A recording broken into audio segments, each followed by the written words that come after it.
O Marcelo, me parece que dá, por enquanto, Foi salvo iniciada a engano. gravação. Ok. Obrigado, Luiz. Me parece que, por enquanto, ao menos, da mesa, além da colega que já avisou ontem à noite que não vai poder participar, que é a Maria Gabriela, Isso. Vanderlei Pedrosa, esse trabalho sobre obras coreanas. Uhum. Parece que não está presente o Edson, não é isso? Isso aí. Então, a Vitória está presente, Nádia, né? E E Antonielli. a Antonielli. Tá? Então, Uhum. a gente começa com esses 3 trabalhos, né? Pela ordem que está na programação. O Edson chegando, né? A gente passa a palavra para ele. Ok?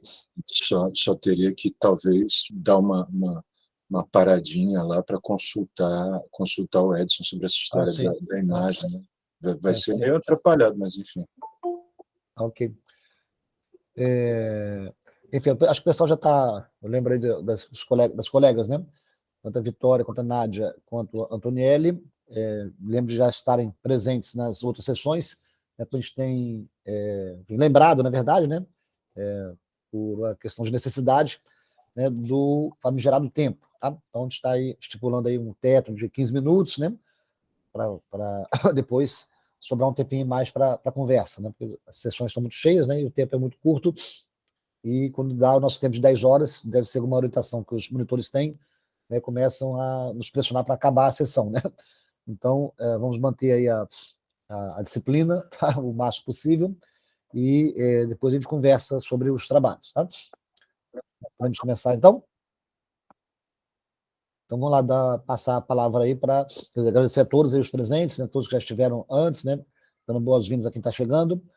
Então, por hora, né, dessa mesa de 5 comunicações, estamos com 4 confirmadas e 3 presentes. Né? Então, a gente começa com o trabalho da Vitória Santos Carvalho, cujo título é Resistência Feminista como Testemunho da Crise Brasileira na Poesia Contemporânea, uma leitura de Golpe, Antologia, Manifesto. Então, Vitória, por favor, é com você. Olá, bom dia. Bom dia a todos. Bom dia, professores. Eu me chamo Vitória, sou do programa de pós-graduação em Letras e Linguística. Eu estou fazendo mestrado com ênfase em estudos literários na UFG, sob orientação do professor Marcelo Ferraz. E eu vou iniciar aqui a apresentação.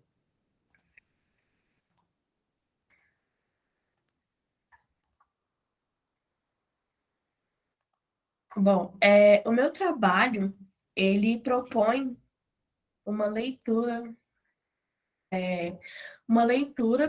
de Golpe, Antologia, Manifesto, organizada por Ana Rush, Carla Kinzo, Nini Aquino e Stephanie Marion, a partir de uma abordagem feminista do processo de deposição da ex-presidenta Dilma Rousseff, entendido aqui como um projeto de ascensão da extrema-direita, frente a uma crise política, social, econômica, de saúde pública, humanitária, inflamada por eventos como as jornadas de junho de 2013, o impeachment em 2016 e a eleição do programa reacionário Jair Bolsonaro, né, começando até os dias atuais. A nossa hipótese é de que essa sucessão de acontecimentos históricos tem impelido a lírica contemporânea a testemunhar os problemas do país, a testemunhar a crise, se engajando politicamente após 3 décadas de aramento social e político. E nós temos aqui as considerações do professor Wilbert Salgueiro e de Yumina Simon como autores principais para se pensar essas hipóteses. E tendo em vista que a antologia conta com uma forte presença de poetas mulheres, nós também oferecemos uma leitura mais atenta de 3 poemas. Infelizmente não vai ser possível expor aqui a análise dos poemas devido ao tempo, mas são eles: 33 contra 1, de Jéssica Balbino, Fui Apunhalada, de Mel Duarte, e Saliva, de Maria Júlia Pinheiro, tendo a misoginia como fator condicionante para o golpe de 2016, com uma reação mais imediata ao avanço dos direitos das mulheres.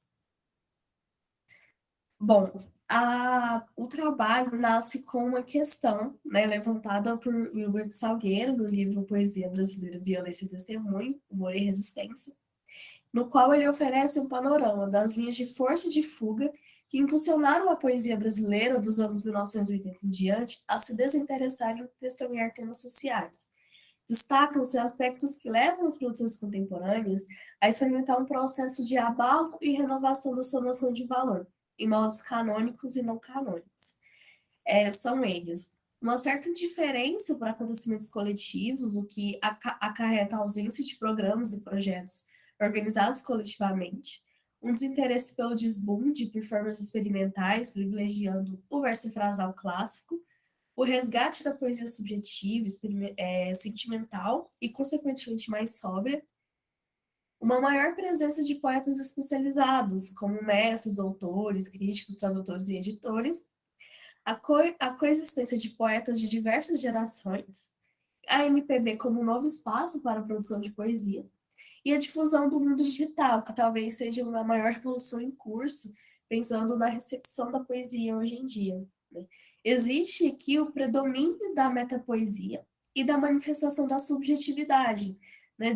Da discussão do fazer poético, em detrimento de uma poesia que testemunha problemas sociais, com um tom de manifesto mais contundente. Ele diz: testemunhar em versos, dramas coletivos e catástrofes cotidianas não tem sido uma prática entre nossos poetas. Nossa poesia continua, para o bem e para o mal, demasiadamente lírica, insuficientemente crítica.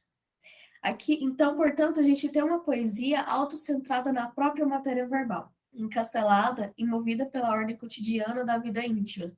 Em si mesmada, a poesia, com poucas exceções, se desengaja e já não procura denunciar problemas políticos e sociais do país.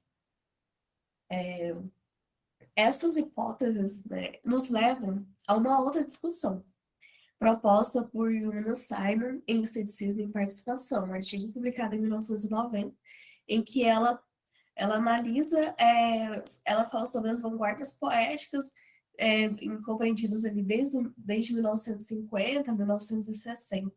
Ela discutindo o fim do ciclo de atualização e pesquisa formal, idealizado pelos modernistas de 1920, né, e pelo anseio civilizatório dos concretistas dos anos 1950, no momento em que a modernização e o progresso ainda era uma promessa para o país. Esses princípios perderam força na produção cultural a partir dos anos 1980 em diante, a partir da poesia pós-marginal, né? E ela diz que a partir de 1970, no curso da modernização conservadora, porque mobilizada pelos militares, com a ausência de espaço político e a descrença na possibilidade de intervenção artística, em virtude da falência dessas utopias de transformação, o debate sobre a pesquisa formal tem um sentido modificado. Vale agora como metáfora de desagregação, desesperança e loucura. Ou seja, se psicologiza. A poesia se psicologiza a partir desse momento. Portanto, retraída, a poesia contemporânea busca reagir a esse processo pela ininterrupta revisitação e diálogo com a tradição. E aqui reside o descompromisso em engajar-se. Então, entendendo essa problemática, a gente se pergunta se o recente surgimento de antologias políticas, como a Golpe, Antologia Manifesto, de 2016, a Lula Livre, de 2018, os 50 Poemas de Revolta, de 2017, e a primeira delas, a Vinagre, de 2013, que foi organizada pelo Fabiano Calisto e Pedro Tostes, os estimula a questionar se há, nessa tendência, o impulso necessário para que a poesia contemporânea possa se reinsurgir e reincorporar marcas testemunhais que assinalam a crise brasileira. Na análise da antologia, a gente chegou às seguintes conclusões: que existe uma unidade temática entre os poemas, né? O sentimento de insatisfação popular é esse fio condutor que conecta um poema a outro e constrói uma antologia manifesta. E a desigualdade social e a violência contra as minorias sociais surgem como o resultado de uma questão maior, a crise política e econômica sentada pelo golpe. E existe, então, tudo gira em torno disso aqui, por mais que se fale ali do cotidiano, da vida íntima, algo mais ínfimo sempre vai, de certa forma ou outra, se referir a esse momento que estamos vivendo. E existe uma certa simetria entre poemas mais esteticamente elaborados e poemas mais pretensiosos, e encontramos, ora, poemas que tratam do golpe de forma mais indireta, e ora, poemas marcados por uma denúncia mais direta ao golpe. E o que a antologia apresenta de mais inovador é esse movimento de se reengajar politicamente, na contramão de 3 décadas de alinhamento social na poesia e da retomada de uma só consciência política, ainda que diversa, são 120 artistas, 120 artistas no geral, e na maioria deles poetas, dada essa multiplicidade de temas e de participantes, tornando possível a execução de um programa organizado coletivamente, ainda que lhe falte uma característica unificadora em relação à qualidade estética dos poemas, que se encontra entre elaboração e desleixo. Eu trouxe algumas produções visuais, várias produções também. É, Aqui a Tony, em relação ao rato, se referindo aos homens que disseram sim para o impeachment, é muito recorrente. Tem algumas charges muito famosas do André Dahmer e também de Laerte. E em relação às poetas mulheres, a ampla participação de mulheres na golpe, cerca de 50% dos participantes, né, deu uma nova entonação para essas antologias políticas contemporâneas, pensando nas outras antologias que também surgiram, a Lula Livre, Vinagre, as 50 Poemas de Revolta, que é a importância de se testemunhar a resistência feminista frente a momentos políticos decisivos para o país.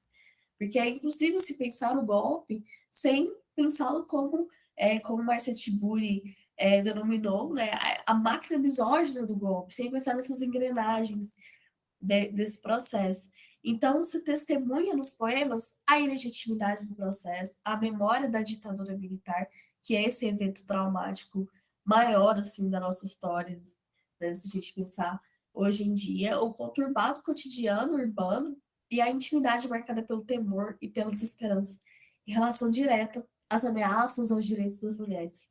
Então, existe aqui um perfil heterogêneo, nomes mais famosos, que hoje os mais reconhecidos no cenário cultural e acadêmico, como Micheline Verunsky, Anita Costa Maluf, Lubi Prats, a Luísa Romão e a Verônica Stiger, para ficar só entre essas, porque também existem outras mulheres, compõem esse grupo, e ao mesmo tempo de um número considerável de poetas que estão se inserindo na cena literária em vias de reconhecimento, que tem publicações mais independentes, como a Anne Sareg, a Bey Oliveira e a Maria Júlia Pinheiro, e também a Mel Duarte.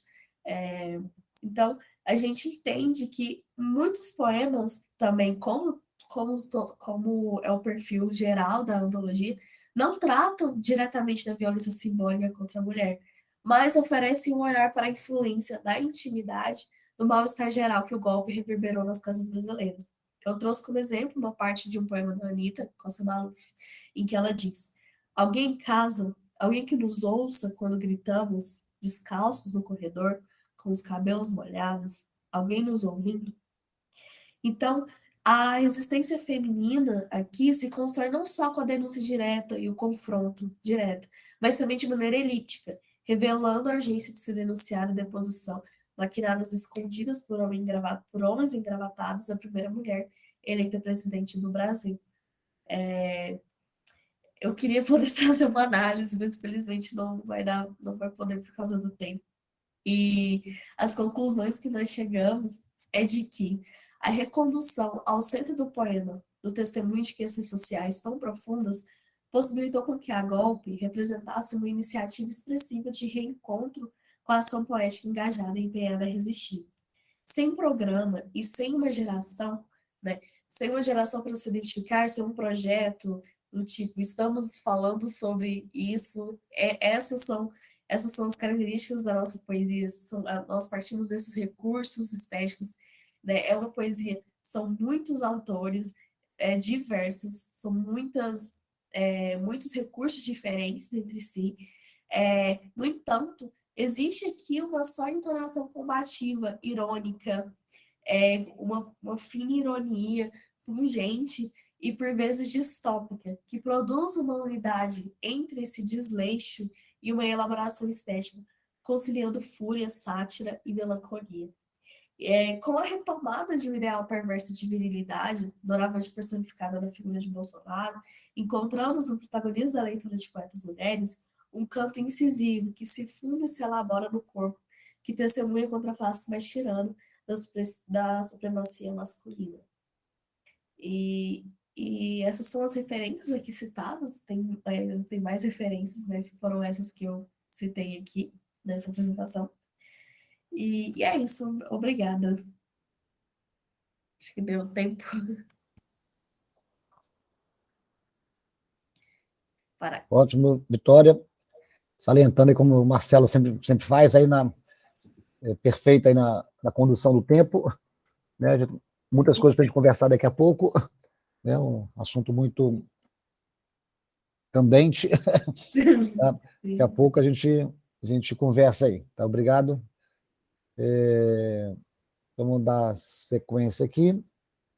Agora é Nádia, né? Vamos falar Nádia, com Nádia Caroline Lucas, de Jesus Almeida, com um trabalho intitulado Escrevivendo Memórias e Testemunhos de Mulheres Negras Escritoras em Goiânia. Nádia, também é com você agora. Obrigado. Bom dia, pessoal. Eu sou Nádia, eu sou doutoranda do programa de pós-graduação em Letras e Linguística, orientada pelo professor Marcelo Ferraz de Paula. Vou abrir aqui e tentar apresentar. Vamos ver se vai dar certo dessa vez, apesar de eu ter feito o teste. Vocês conseguem ver? Eu não estou vendo vocês. Vocês conseguem ver? Sim, estamos vendo. Ah, sim, obrigada. Escrevivendo Memórias e Testemunhos de Mulheres Negras Escritoras em Goiânia. Essa proposta de pesquisa está embasada na escrevivência de Evaristo, 2020-2021, como possibilidade epistêmico-metodológica dos saberes, das escritas, vivências, experiências, memórias e vozes testemunhais e dos corpos de mulheres negras na cidade de Goiânia.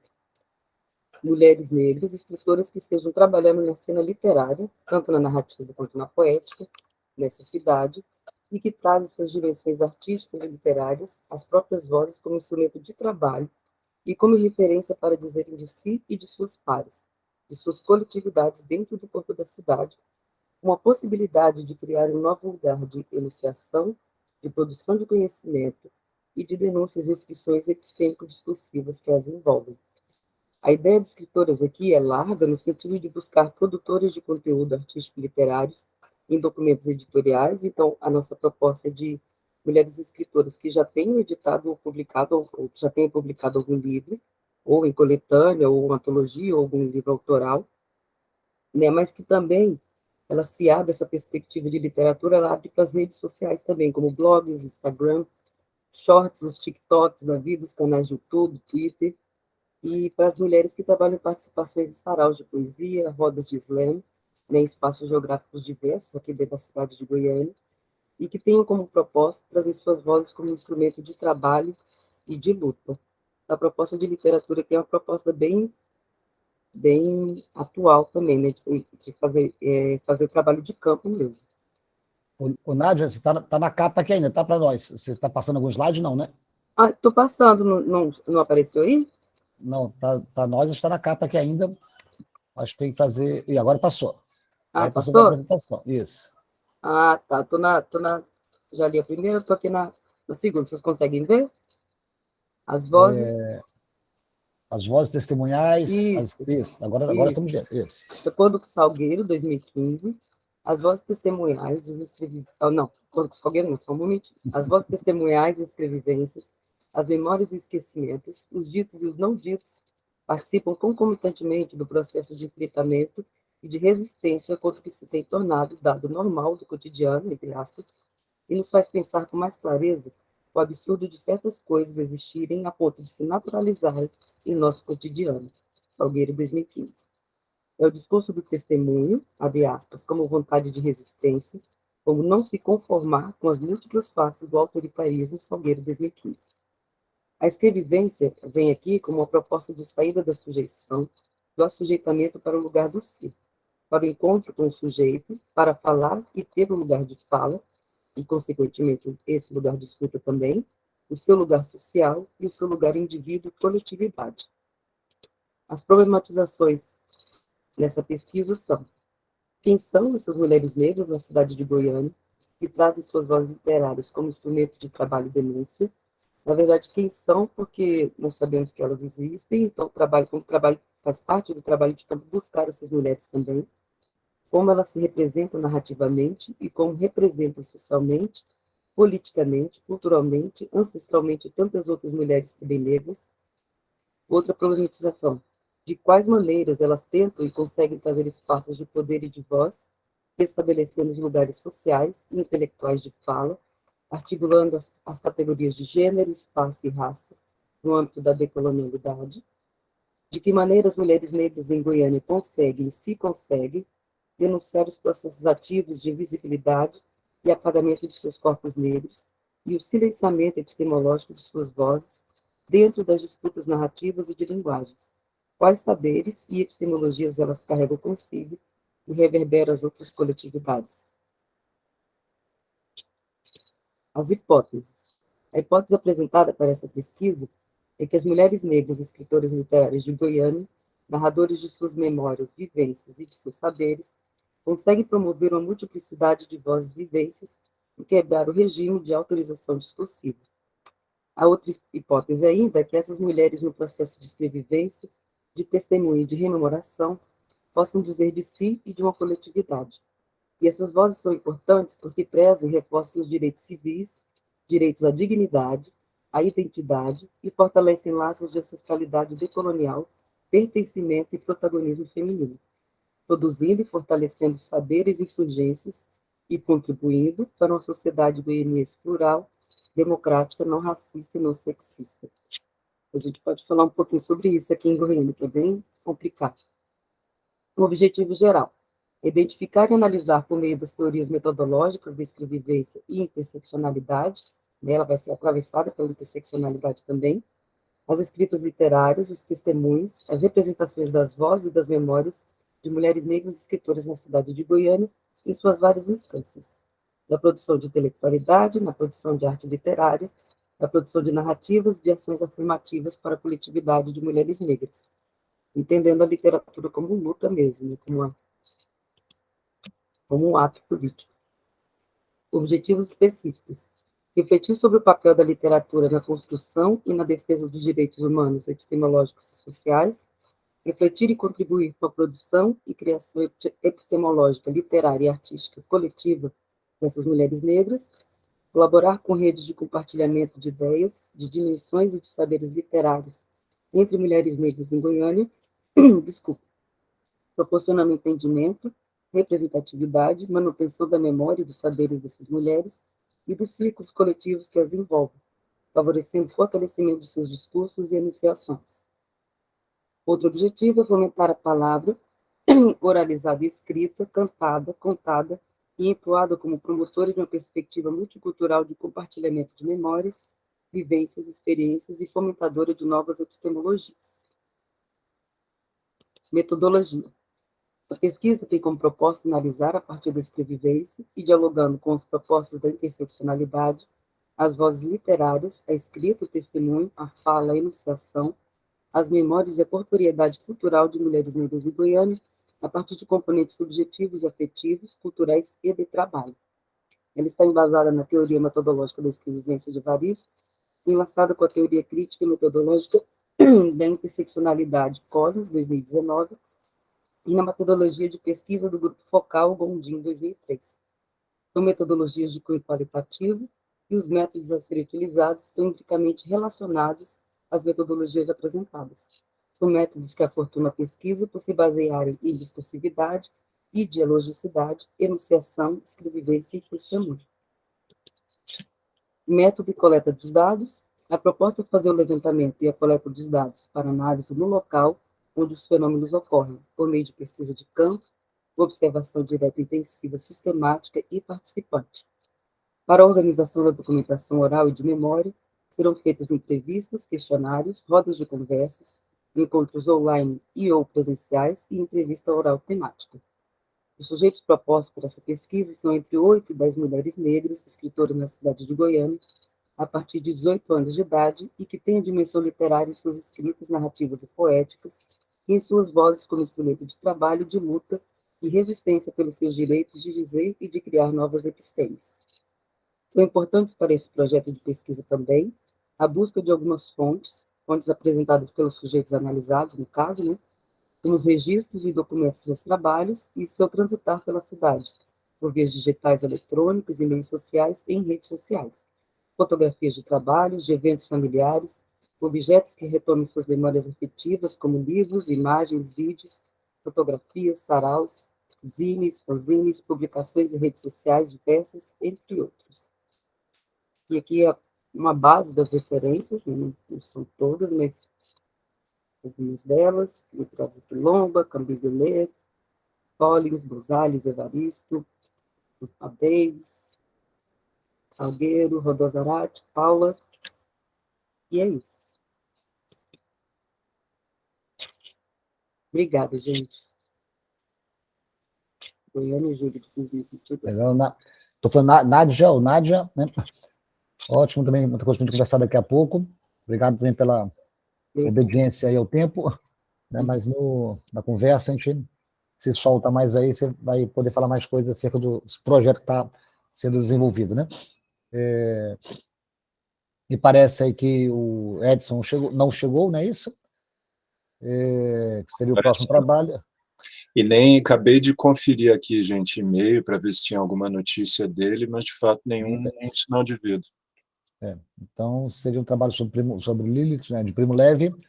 Então ficamos sem esse trabalho por enquanto.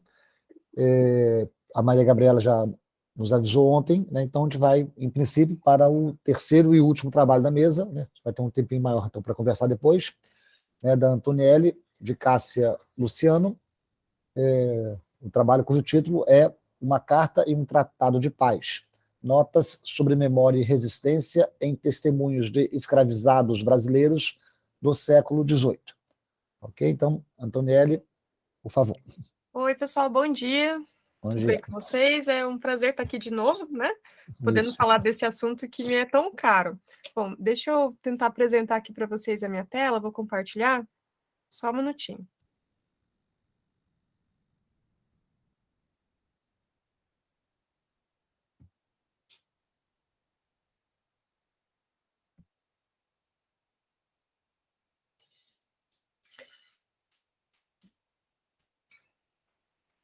Parece para vocês a minha tela aqui?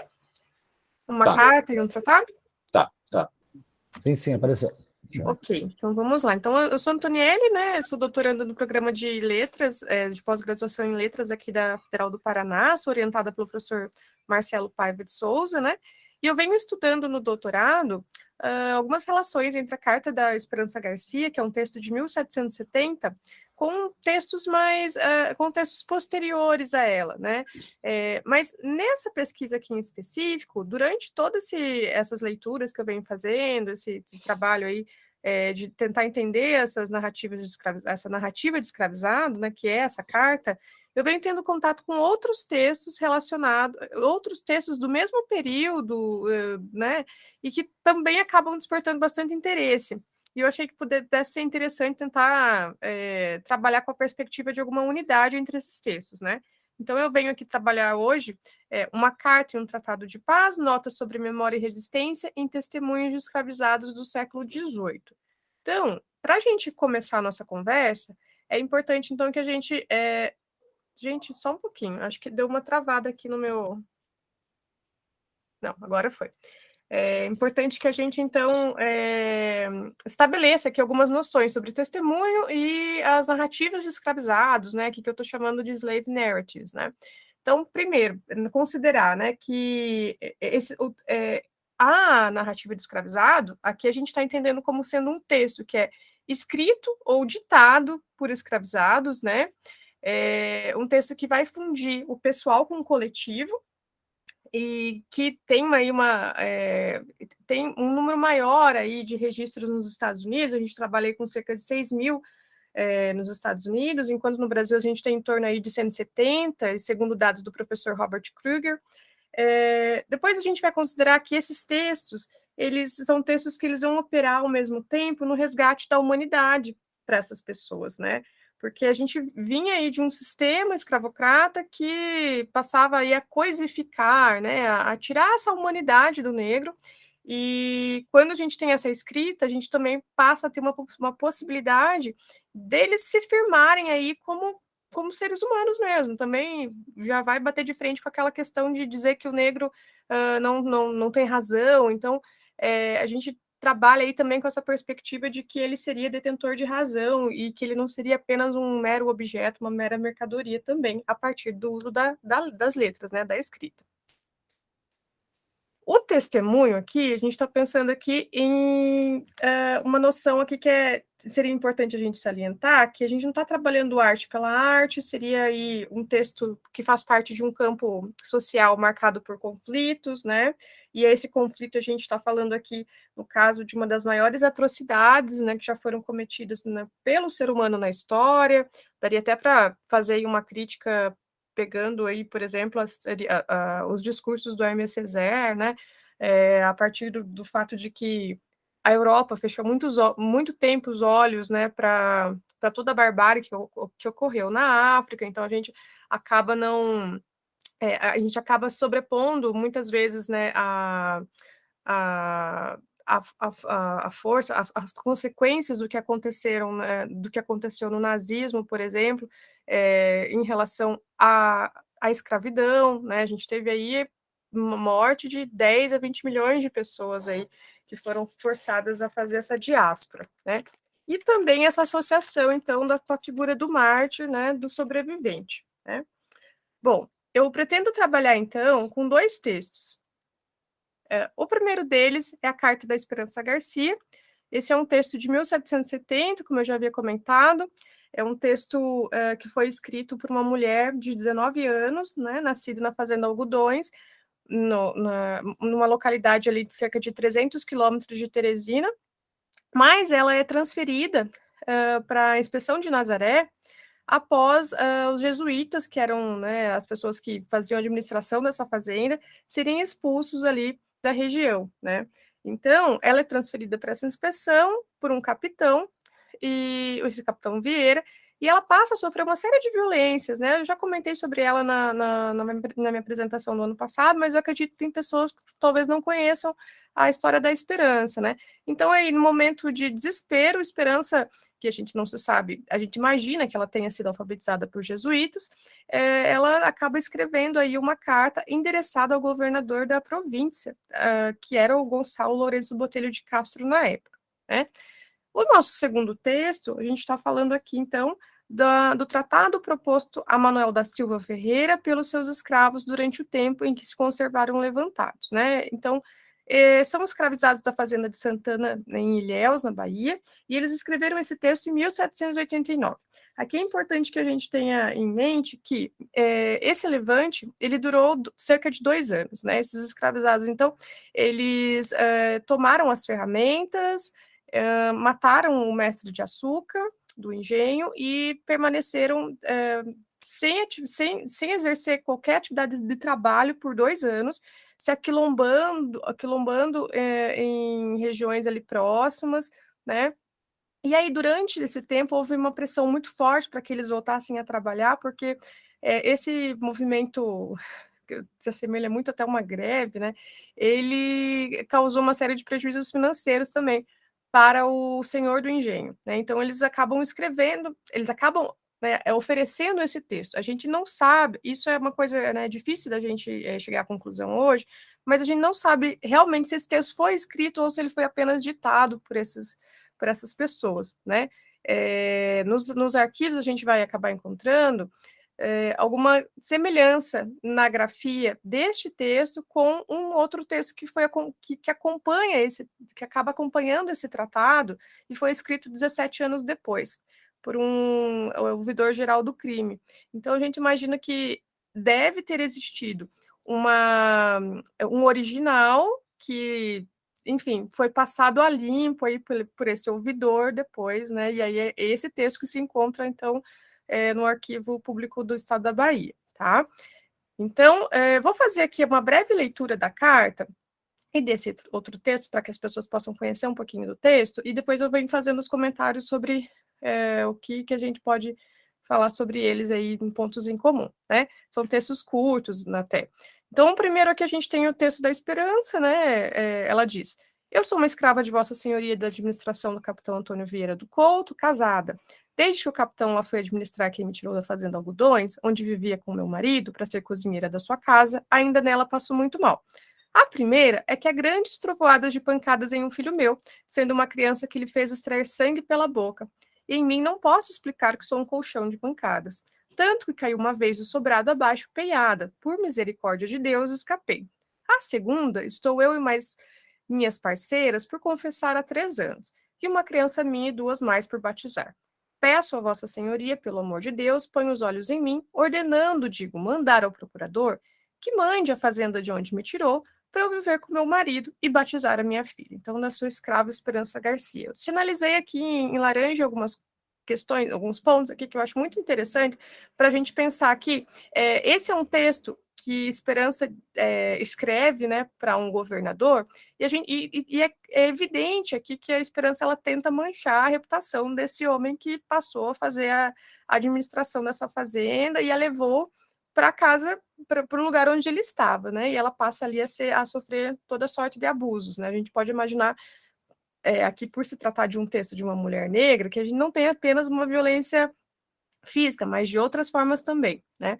Então, ela recorre, eu gosto muito de pensar na questão da tática, né, do conceito de tática, do Michel Dissertot, ao invés de estratégia, né, porque a tática está no campo do subalterno, de quem não tem domínio da situação, mas tenta atuar pelas brechas, ela passa a usar algumas táticas para chamar a atenção desse governador e passar, então, e poder ter mais na frente, talvez, né, arriscar, na verdade, ter essa possibilidade de mudança na vida dela. Então, ela usa a questão do casamento, né? A gente tem aí, havia uma certa compatibilidade aí estabelecida pela Igreja Católica entre alguns sacramentos da Igreja nesse período e a escravidão. É uma relação muito complexa e paradoxal para a gente entender também, porque ao mesmo tempo que os escravizados não eram considerados como pessoas, eles poderiam ser batizados, eles estavam sujeitos, inclusive, à punição, né? A gente tem a história da Páscoa Vieira, que foi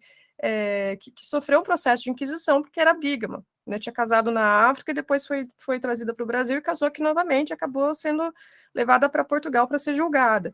Então, algumas questões, havia questões relacionadas à igreja, elas eram consideradas relevantes, mesmo sendo do desforo aí da vida particular da vida desses escravizados, né? Então, ela usa a questão do batismo, que o filho, né, não tinha sido batizado ainda, as amigas também, as pessoas que viviam com ela também, as companheiras, né? Ela chama atenção para o fato da violência que ela está sofrendo, que pode não só aqui não está em jogo, talvez, despertar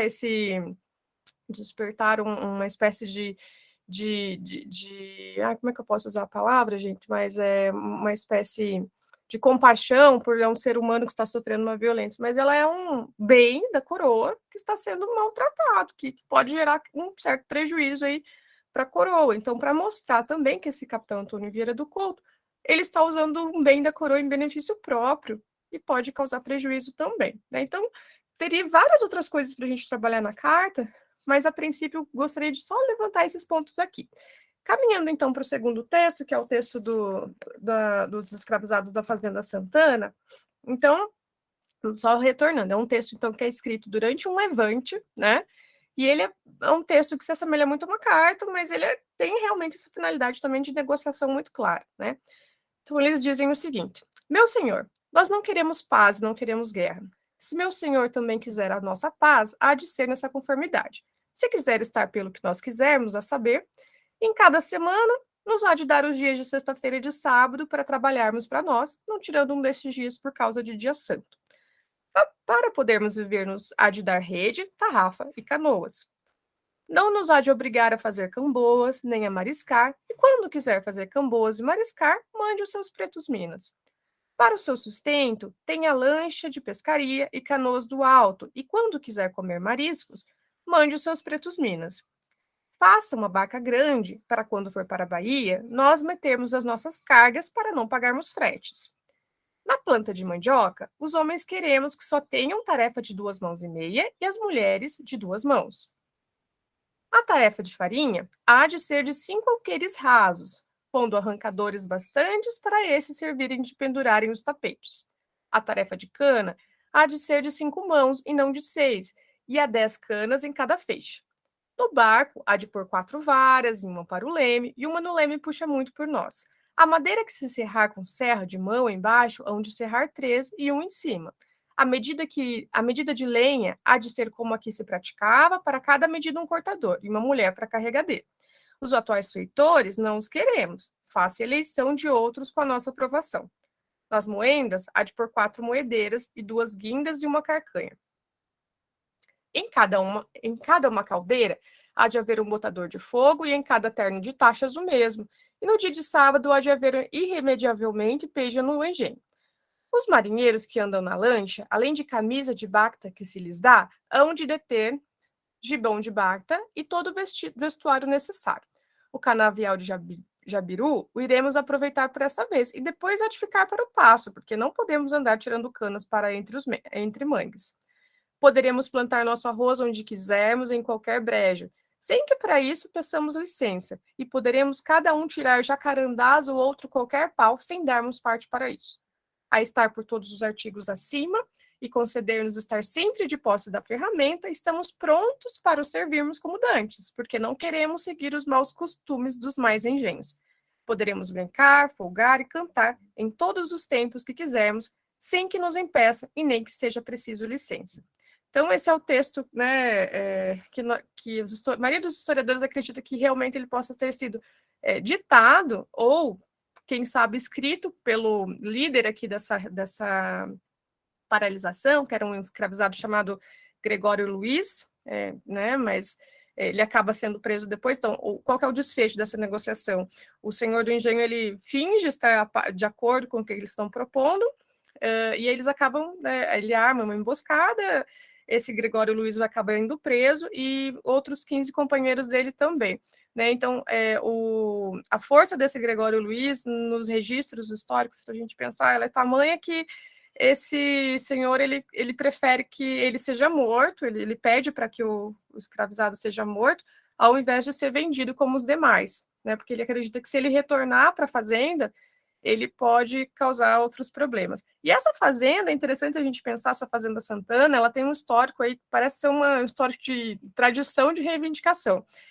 Alguns anos antes já havia tido aí um princípio aí de rebelião, aí de insurreição, e depois a gente vai ter mais duas situações aí nos anos seguintes também, que vão, né, ser muito semelhantes ao que aconteceu em 1789. Né? A gente não acredita que sejam os mesmos escravizados que fizeram isso, mas podem ter sido pessoas da mesma família, então, que viram quando crianças isso acontecendo, depois vão tentar fazer novamente. Né? Então, uma coisa que fica muito evidente é que essa articulação para a luta, para a reivindicação, né, do que eles desejavam, isso, e também pela liberdade, né, embora a gente não tenha aqui um apelo para a liberdade, nem no texto da Esperança, e nem no texto dessas pessoas, eles negociavam com o que era possível negociar naquele momento. Né? A gente não sabe se em um outro momento,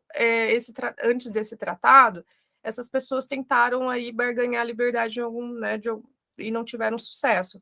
Mas o fato delas não pedirem, né, explicitamente por liberdade, não quer dizer que elas não quer dizer que elas não ansiavam por isso também, né? Mas o que eu quero colocar aqui em evidência é que a gente tem aqui um desejo, na verdade, uma movimentação muito antes das campanhas abolicionistas no Brasil, né? Então, a gente está pensando aqui praticamente 100 anos antes, né? Então, muito interessante a gente observar isso. Então, pensando em termos de unidade, a gente tem aqui uma escrita que é usada como resistência e como negociação, né? E que chama atenção para uma memória aí que ela, aliás, para uma memória, na verdade, então, que vai rasurar o que a gente tem aí na história oficial, né? E vai fundir aí essa história coletiva com essa história individual, né? Dessa micropolítica do dia, essa microhistória, né? Do que acontece aí no dia a dia desses escravizados, vai fundir isso, então, a gente pensar nessa história coletiva e que é uma história que está um pouco distante ainda do que a gente, inclusive, recebe como informação na educação básica, né? Então, e além dessa questão da resistência e da negociação, o que a gente teria em comum aí entre esses textos, né? Então, eu trouxe algumas considerações só para partilhar aqui. A gente tem, primeiro, nesses dois textos, enunciação em primeira pessoa, tanto da esperança quanto ali essa primeira pessoa no plural, no tratado, mas que também possibilita essa existência a partir da escrita, né? Então, provavelmente eles não tinham noção de que esse seria um texto, seria um testemunho que nos traria, tantos anos depois, a noção de que eles não só existiram, mas eles agiram da forma como agiram, né? De pensar nessas pessoas, né? Não apenas como mero instrumento, mera força de trabalho, mas também como sujeitos dinâmicos, sujeitos históricos, né? Sujeitos que tinham desejos e objetivos e que tentavam barganhar, negociar de alguma maneira para conseguir colocar isso em operação, né? Depois a gente pode pensar também que existiu uma reivindicação pelo coletivo e que ocorreu durante um evento coletivo, no caso, a escravidão. Então, tanto a Esperança quanto os escravizados da Fazenda Santana, eles pediam melhores condições de vida para si e para os seus, né? Então, Esperança pedia para ser transferida de localidade, mas ela também dizia as coisas que as companheiras estavam sofrendo, né? E esses escravizados da Fazenda Santana, do Engenho Santana, eles pediam melhores condições de trabalho, a gente vê referência ali a não trabalhar no sábado, na sexta-feira, para a fazenda, porque eles queriam ter mais dias possíveis para que eles pudessem cuidar das próprias plantações. Isso fazia parte de um sistema chamado brecha camponesa, né, naquele tempo, em que eles... para o senhor engenho poderia ser interessante isso, porque ele não precisava se preocupar em ceder parte da produção dele para alimentar os seus escravos, e para os escravos poderia ser interessante, porque, ao mesmo tempo, eles poderiam ter um pouco de dinheiro, conseguir um pouco de dinheiro para mais adiante comprar a própria liberdade, né? Eles querem, sim, que a escolha de um feitor passe pela aprovação deles, para que eles não tenham problemas ali para frente, né? A gente vê essa vontade de ter liberdade para fazer, para ter lazer, enfim, para fazer as próprias, para folgar, folgar, cantar, né? Então, coisas além do trabalho, né? Então, são reivindicações coletivas e que fazem parte de um grande, de um momento histórico aí que impactou a muita gente, né? A gente tem um reconhecimento da autoridade, então Esperança e esses outros escravizados, eles reconhecem a autoridade para quem eles estão se dirigindo, para quem essas cartas são endereçadas, né? Então a gente tem um governador ali da província e a gente tem também um senhor de engenho, que apesar de não ser uma figura institucional, também era bastante representativa nessas relações interpessoais nesse momento de escravidão, né? Mas a gente tem também um reconhecimento de quem está do outro lado, quem faz parte dessa enunciação, enquanto sujeito histórico. Esperança reconhece que a forma como ela vai trazer ela é uma escrava, mas a maneira como ela vai se articular, ela pode colocar em evidência a importância dela naquele sistema, digo, em relação a causar prejuízo ali para os bens da coroa, a forma como o capitão vinha trabalhando, no desrespeito do que eles acreditavam que deveria ser cumprido dentro da Igreja Católica, e, ao mesmo tempo, esses escravizados da Fazenda Santana, eles também viam que estamos nos dirigindo a um senhor de engenho, mas ele não é um senhor de engenho completo sem que essa fazenda funcione. A fazenda já estava há 2 anos em situação de fogo morto, aí, sem qualquer atividade, Então, era uma fazenda de 300 escravos, né, para a gente ter uma noção do tamanho disso, e isso gerava prejuízo, então ele precisava do trabalho deles, eles reconheciam a importância que esse trabalho tinha. E é interessante a gente pensar que esse texto desse tratado, ele, de certa maneira, ele leva aí para uma subversão do que a gente entende aí por sistema escravocrata. É muito curioso, assim, porque se o senhor ele aceitasse essas 21 reivindicações deles, isso descaracterizaria totalmente o sistema escravocrata daquele lugar, né? E interessante que eles até apontam também aqui, né, em um dos momentos, falam, olha, a gente pretende continuar, mas a gente não quer seguir mais como vem acontecendo nos maus, a gente não quer seguir os maus costumes dos mais engenhos, então dos demais engenhos. Eles acreditavam que deveria ser da forma como eles realmente estavam colocando, né? Então aqui são coisas para a gente, né, pensar, mas sempre eu acho que a gente caminha aqui para entender esses testemunhos como formas de enxergar essas pessoas aí como sujeitos históricos, como agentes históricos, né, que conseguiam, né, ir pelas beiradas, conseguiam, tinham uma ginga aí para pensar no Costa Lima, talvez, né, de tentar colocar em jogo de acordo com o que eles tinham naquele momento, né, tentar jogar isso também, né. Eu finalizo aqui com uma citação da Charlotte. Ela é autora do livro ela fez uma pesquisa bem bacana sobre a Páscoa Vieira, né, que é essa escravizada que eu comentei, que foi investigada, né? Mas eu acredito que isso que ela pontua, isso sirva também para esse tipo de texto que a gente está vendo hoje, né? Então, interessar-se pelos escravizados enquanto homens e mulheres não é ignorar a sua escravização, mas procurar ver nos interstícios da documentação como esses indivíduos pensaram e agiram, a despeito das coerções que sofriam. A investigação procura fazer com que os arquivos falem, para neles encontrarmos os escravos como agentes históricos. Então, mais importante a gente pensar, mais importante que a gente pense não no que eles realizaram a partir desses textos, né? Porque, como a gente já comentou, o tratado, depois eles foram enganados, a rebelião acabou, né? A paralisação acabou, inclusive, eles foram presos. O texto da Esperança, ela não teve resposta, ela fugiu sozinha depois, né? Mais para frente a gente vai ter documentos aí que mostram que ela estava naquele lugar depois, que ela tanto desejava. Mas mais do que eles realizam, é interessante analisar o que os textos revelam, né? E voltando aqui para a questão da Charlotte, que ela coloca para a gente, que dos arquivos falarem, a gente vê o escravo como agente histórico. É um desafio a gente entender realmente esse texto como um texto restituidor da humanidade, trabalhar nessa perspectiva, né? Mas eu acredito que isso é uma atribuição, seria uma responsabilidade não só do historiador ou do pesquisador, mas também pode ser também uma função aí para a gente pensar da própria literatura de testemunho também, né? Bom, acho que é isso, pessoal. Aqui estão algumas das minhas referências, o César acertou, o Ginsburg, né, enfim. E estou aberta aí para a gente voltar a conversar sobre esse tema. Não sei se eu passei muito do tempo. Nem estava controlando nada. Eu também acabei esquecendo aqui eu estava ali tão vidrado no texto lá. Eu também fiquei hipnotizado também. Eu esqueci completa aquela cláusula lá de que não há haver peias no dia de sábado.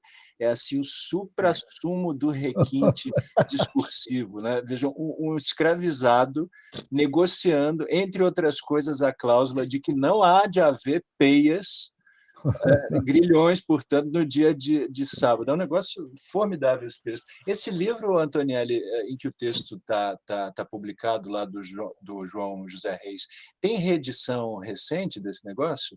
Porque é uma publicação já antiga, né? Esgotadíssima. Olha, eu não encontrei.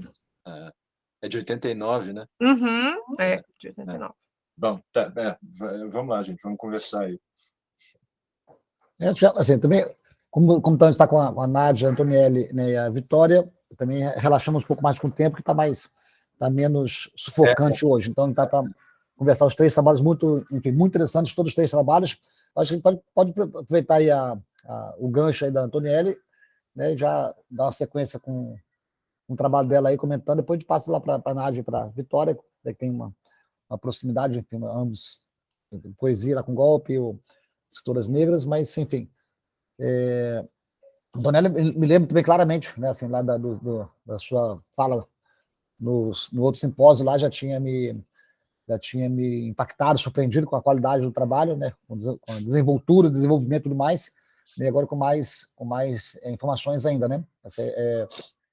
Eu tenho perguntas mais de curiosidade, algumas questões mais pontuais, mas acho que eu cheguei a perguntar isso naquele momento, mas se eu perguntei, pergunto novamente, né, uma curiosidade que eu tenho, assim, quase que eu estou em bancas, eu pergunto para os alunos, porque, em geral, não registram isso nas teses, né, porque alguns acham que não podem, alguns os orientadores não deixam, mas, assim, minha pergunta é assim, como você chegou a esse estudo, né, assim, né, qual foi o insight, alguma dica, foi o Marcelo que apresentou, você leu em algum lugar, enfim, como é que você chegou a esse estudo, a esse recorte, especificamente, né? Eu imagino que, né, claro, você já fez bastante isso aqui, mas aqui o nosso tempo é muito exíguo, né? Mas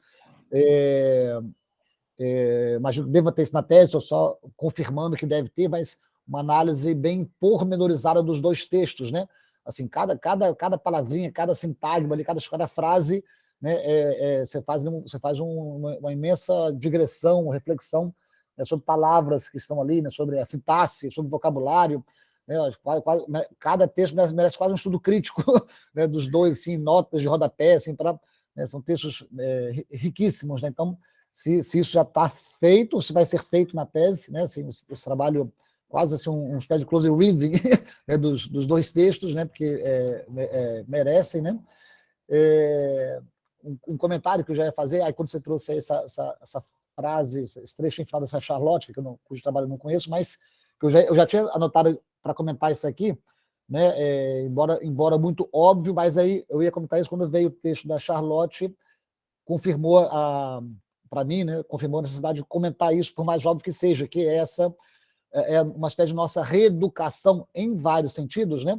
E aqui no caso seu da linguagem, né? Assim, né? Então você já o tempo todo falando escravizados, aí a Charlotte, pela tradução, possivelmente coloca escravos, né? Então, como nós, enfim, hoje falar os escravos, né? Assim, inadequado, politicamente incorreto, semanticamente incorreto, tudo mais, né? No entanto, assim, desde criança, né? Assim, a gente aprendeu, eu aprendi a falar escravo, e nunca ninguém me disse para falar escravizado.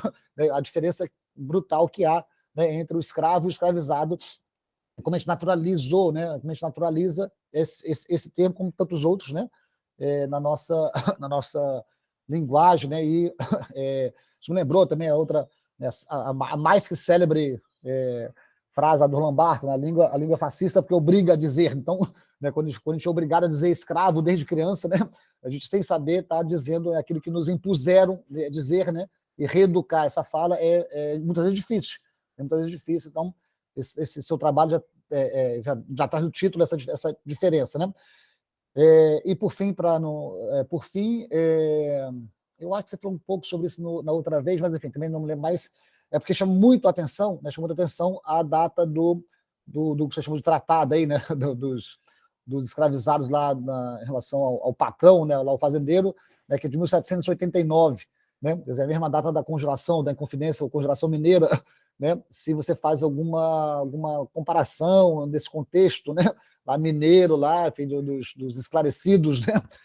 Juízes, né? Tiradentes, etc., né? Quando eu dou aula aqui, enfim, sobre arcadismo, eu falo, gente, sempre temos que atentar que, né, enquanto o pessoal está falando de penha, rocha, rebanho, cajado, né, o pau está comendo lá nos bastidores. Né? Então, né, as cartas chilenas, né, se não assinadas, né, quem for ler a poesia, né, a Árcade, né, esquecer a história daquele momento, vai achar que eles viviam na Grécia e em Roma. Né?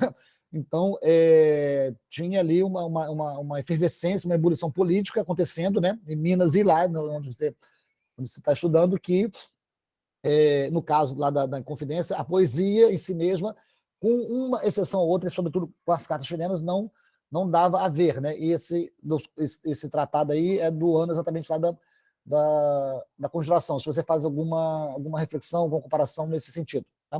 Então, são comentários em geral para você, depois mais tarde a gente faça lá com as outras moças. Obrigado. E parabéns.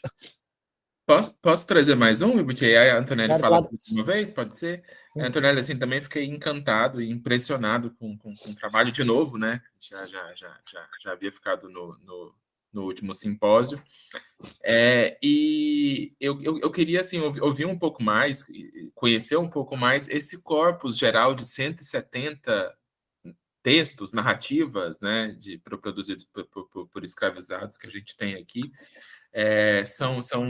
São todos textos curtos, tem fragmentos, ou são textos completos? Esse corpo, os 170 são textos completos, tem fragmentos, assim, como que é? Estão em museus, estão em universidades, assim, na maioria, assim, enfim, caracterizar um pouco, né, desse corpus de 170 narrativas que a gente tem ao todo.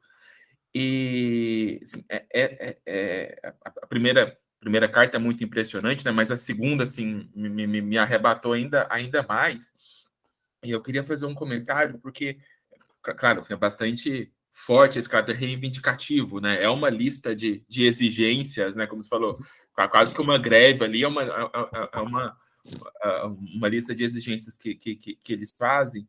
Mas tem, assim, por um lado, uma força expressiva nas reivindicações, né? uma concretude ali dessas reivindicações que é muito forte, e por outro, como você colocou, se elas fossem atendidas, acaba a escravidão tal como ela era concebida e estruturada no Brasil naquele momento. Então, assim, me parece que há esse ponto de partida da lista de reivindicação, mas a imaginação ali vai se ampliando, que tem quase algo de narrativa utópica ali, né? Parece que tem um alongar-se nessa sociedade, nesse modo de organização que a carta propõe, que a gente vê assim, quase que a projeção, assim, como se quem estivesse escrevendo ou ditando, né, imaginasse esse mundo que surgiria se essas reivindicações fossem cumpridas. Eu acho que a carta permite isso, essa projeção, esse devir, que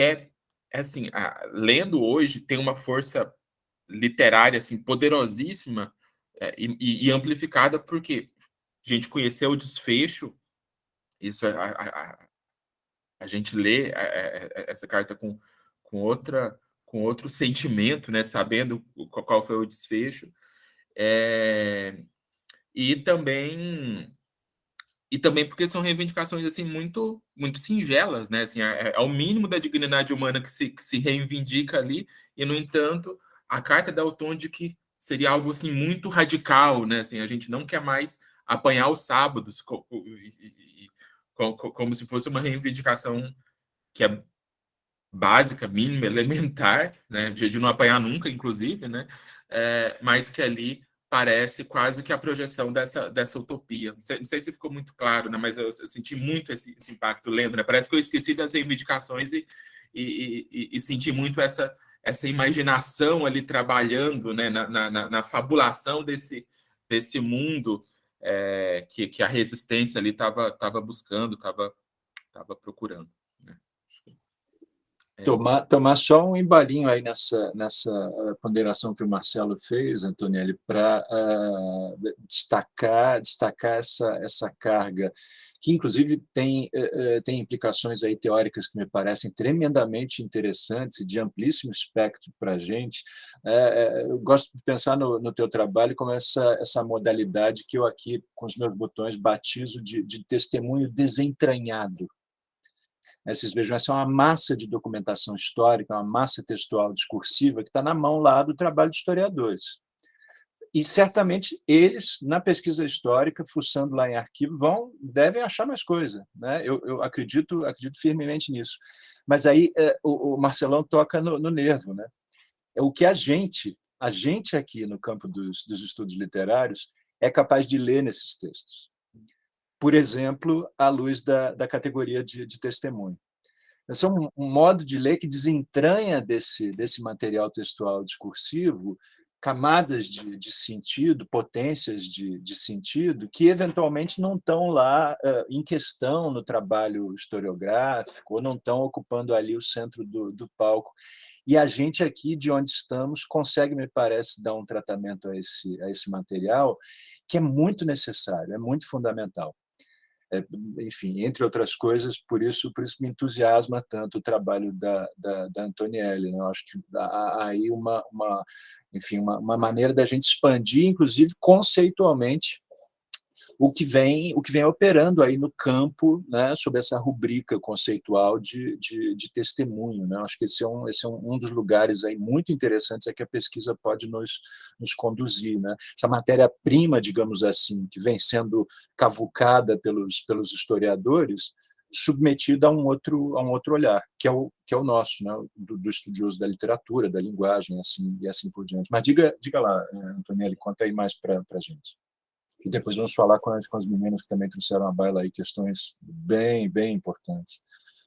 Então, eu sou muito suspeita para falar disso e eu acho que eu tô com um problema, professor Marcelo, porque quanto mais eu vou vendo outros textos, eu fico... Porque, assim, a minha ideia, o meu projeto, né, é trabalhar a esperança, né, fazendo aí uma articulação com o texto da Maria Firmina, da Carolina Maria de Jesus e da Conceição Evaristo, que era a autora que eu usei no mestrado. Só que aí, para que eu estude a esperança, eu preciso trabalhar com as outras narrativas, né? E com outros textos aí desses períodos, né, mais antigos. E aí eu vou descobrindo cada texto interessante, que aí eu começo, né? Meu Deus, e agora, né? A tese está crescendo para o lado. Ela não vai para frente. Para frente, ela está crescendo para o lado. Enfim, né? Isso, não sei o quanto isso não é arriscado, né? Mas enfim, né? Nada que não possa ajustar depois. Então, respondendo a pergunta do Wilbert, né? Como é que eu cheguei? Então, eu chego por conta desse projeto de tese, né? De pensar. Porque, assim, comecei, né, estudando Conceição Evaristo, eu sou apaixonada pela Conceição, mas começou a me incomodar um pouco a gente pensar só nessa enunciação da mulher negra na literatura, nessa contemporaneidade, né? Então, eu comecei a pensar, poxa, a gente tem textos mais antigos. Aí eu comecei a ver os textos da Maria Firmina. Só que aí, durante, né, essa incursão, descobri o texto da Esperança. E aí a gente tem outras pessoas, outras mulheres também, tem aí a Rosa Maria Egipciana, né? Então a gente... mas ela não é uma brasileira, mas eu quero partir do texto das mulheres negras brasileiras aqui e tal. E aí eu fui, né, fui fazendo as leituras e aí fui chegando nesses textos, né? Então, por exemplo, da Charlotte, que eu havia comentado, o livro dela é esse aqui, ó. Ele é de 2020, né? Páscoa Vieira, Diante da Inquisição, uma escrava entre Angola, Brasil e Portugal no século XVII. E ela sofreu um processo por bigamia, e a gente lendo, a gente acaba vendo que várias outras pessoas nessa condição submetiam petições, cartas para as autoridades, pedindo algum tipo de me atenda aqui, né? Uma mulher, por exemplo, era casada, e ela sofria violência sexual por parte do senhor, e ela escreveu para a igreja pedindo. Então, assim, tem situações que a gente não imaginava que eles poderiam fazer, né? A gente está muito acostumado com a ideia das pessoas que passaram pela escravidão terem passado por isso passivas e quietas e submissas e sem se rebelar, sem usar nenhuma alternativa para poder, sei lá, tentar sair disso, enfim. Então, isso acabou fazendo parte aí dessas leituras, né? Sobre o que a gente tem antes, né? Mas aí, pulando para depois eu volto nas considerações do Wilbert, mas aí falando sobre a questão do corpus, é interessante que no Brasil a gente tem alguns pesquisadores da área de história que se debruçam mais sobre isso, né? Então, e fora do Brasil, a gente tem mais gente pesquisando isso. Então, tem um brasilianista chamado Robert Kruger, que é um professor emérito da Universidade de Iowa, e ele fez um levantamento muito grande, assim, e ele até trabalha, acho que a professora Flávia Magalhães Pinto, da UNB, que trabalha com ela, e aí, em contato com ele, assim, ele acabou me passando alguns documentos, assim, que a gente tem isso elencado, mas eu não tenho acesso a todos os textos, né? Mas aí, lendo esse documento desses 170, eu vi algumas coisas e eu comecei a ir atrás, ver o que eu encontro. Então, por exemplo, a gente tem esse texto desse tratado, a gente tem uma mulher que era livre e ela pede para ser vendida, para ser... pede a própria venda, porque ela está numa situação assim de miséria. A gente tem textos do Luiz Gama que acabam se enquadrando nisso também, né? A gente tem petições também para as autoridades, outros casos pedindo aí clemência, por caso, por exemplo, de sodomia naquele momento. Então, são de toda sorte, assim, são coisas situações muito variadas, assim. A dificuldade realmente é ter acesso aos textos, assim, sabe? Então, acho que vai aí numa cooperação com pessoas que estão estudando nessa área, mas a maior parte ainda acaba sendo da história. Até esses tempos atrás saiu na Pernambuco acho que eu não estou com a revista aqui, mas acho que é Rafael o nome dele, é um rapaz que lançou um livro recente chamado Escritos de Liberdade, ele trabalha com biografias, né? Então, acho que entra o Bacuacua, enfim. Quando eu comecei a me interessar por isso, na verdade, eu também estava muito de olho nos escritos da Harriet Jacobs, nos Estados Unidos, mas aí eu pensei, acho que talvez seja interessante se voltar aqui para o Brasil também. Mas o que eu vejo, assim, muita gente da história nessa área, e aí lá fora, mais, né, voltado para mais aí com esse aporte aí da literatura. Então, precisaria dessa cooperação aí para ir destrinchando isso, né? Eu também acho, assim, Liberty, que merece um estudo crítico cada texto, né? E aí volta naquela problemática aí então, assim, eu ainda não fiz algo para tese especificamente sobre esse texto ainda, né? Preciso conversar com o Marcelo como que a gente vai fazer isso, né? Se entra, se não entra, ou se fica algo à parte, enfim. Mas são coisas que eu tô trazendo aqui para depois ver como que a gente vai trabalhar, né? Essa questão da reeducação é algo que a gente, da forma, da nossa linguagem, eu acho que é uma coisa que que a gente, inclusive, tem que se policiar também, porque às vezes escapa, né? Mesmo a gente sabendo, aí tendo noção, né? Estava até lendo um texto que eu não lembro se... Acho que era do Wilbert, que fala sobre a diferença do uso de holocausto e de Shoah. Que eu não estudo, né? Enfim, mas essa questão de saber os termos corretos, né? Então, acho que vai muito de se cuidar mesmo para não falar. Essa questão do tempo do tratado, 1789, a gente tem esses movimentos aqui no Brasil, então a gente também estava tendo revolução, né, na Europa, né? Então, o que eu li sobre isso ainda não aponta uma convergência, uma influência disso, né? Mas, enfim, a gente talvez possa considerar o que aconteceu nesse momento aqui como algo embrionário de um levante maior que a gente vai ter lá na frente, em 1835, que vai ser a Revolta dos Malês, né? Que, assim, vai ser uma coisa que vai, nossa, chocar muito naquele momento, né? E que a primeira, inclusive, revolta que eu conheci foi a dos Malês, e não foi por meio de um texto histórico, foi por meio de um texto literário, que é o da Ana Maria Gonçalves, do Um Defeito de Cor, né? Então, a gente vê como a literatura também, né, mesmo os textos ficcionais, eles também ajudam a gente a conhecer um pouco mais. Mas eu acho que era isso, gente. Eu não sei se eu consegui responder muito bem, mas é algo embrionário ainda, né? Acho que isso que precisa ficar, acho que, mais claro.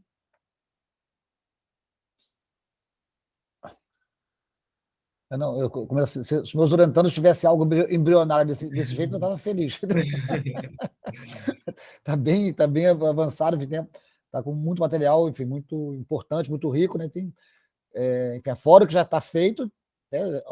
O Marcelo Paiva brincou agora, está crescendo para os lados aí, mas enfim, tem muita coisa a fazer, mas assim, em termos práticos, né, para doutorando, tem que começar a convergir, né? Porque senão a gente, os objetos nos envolvem, né?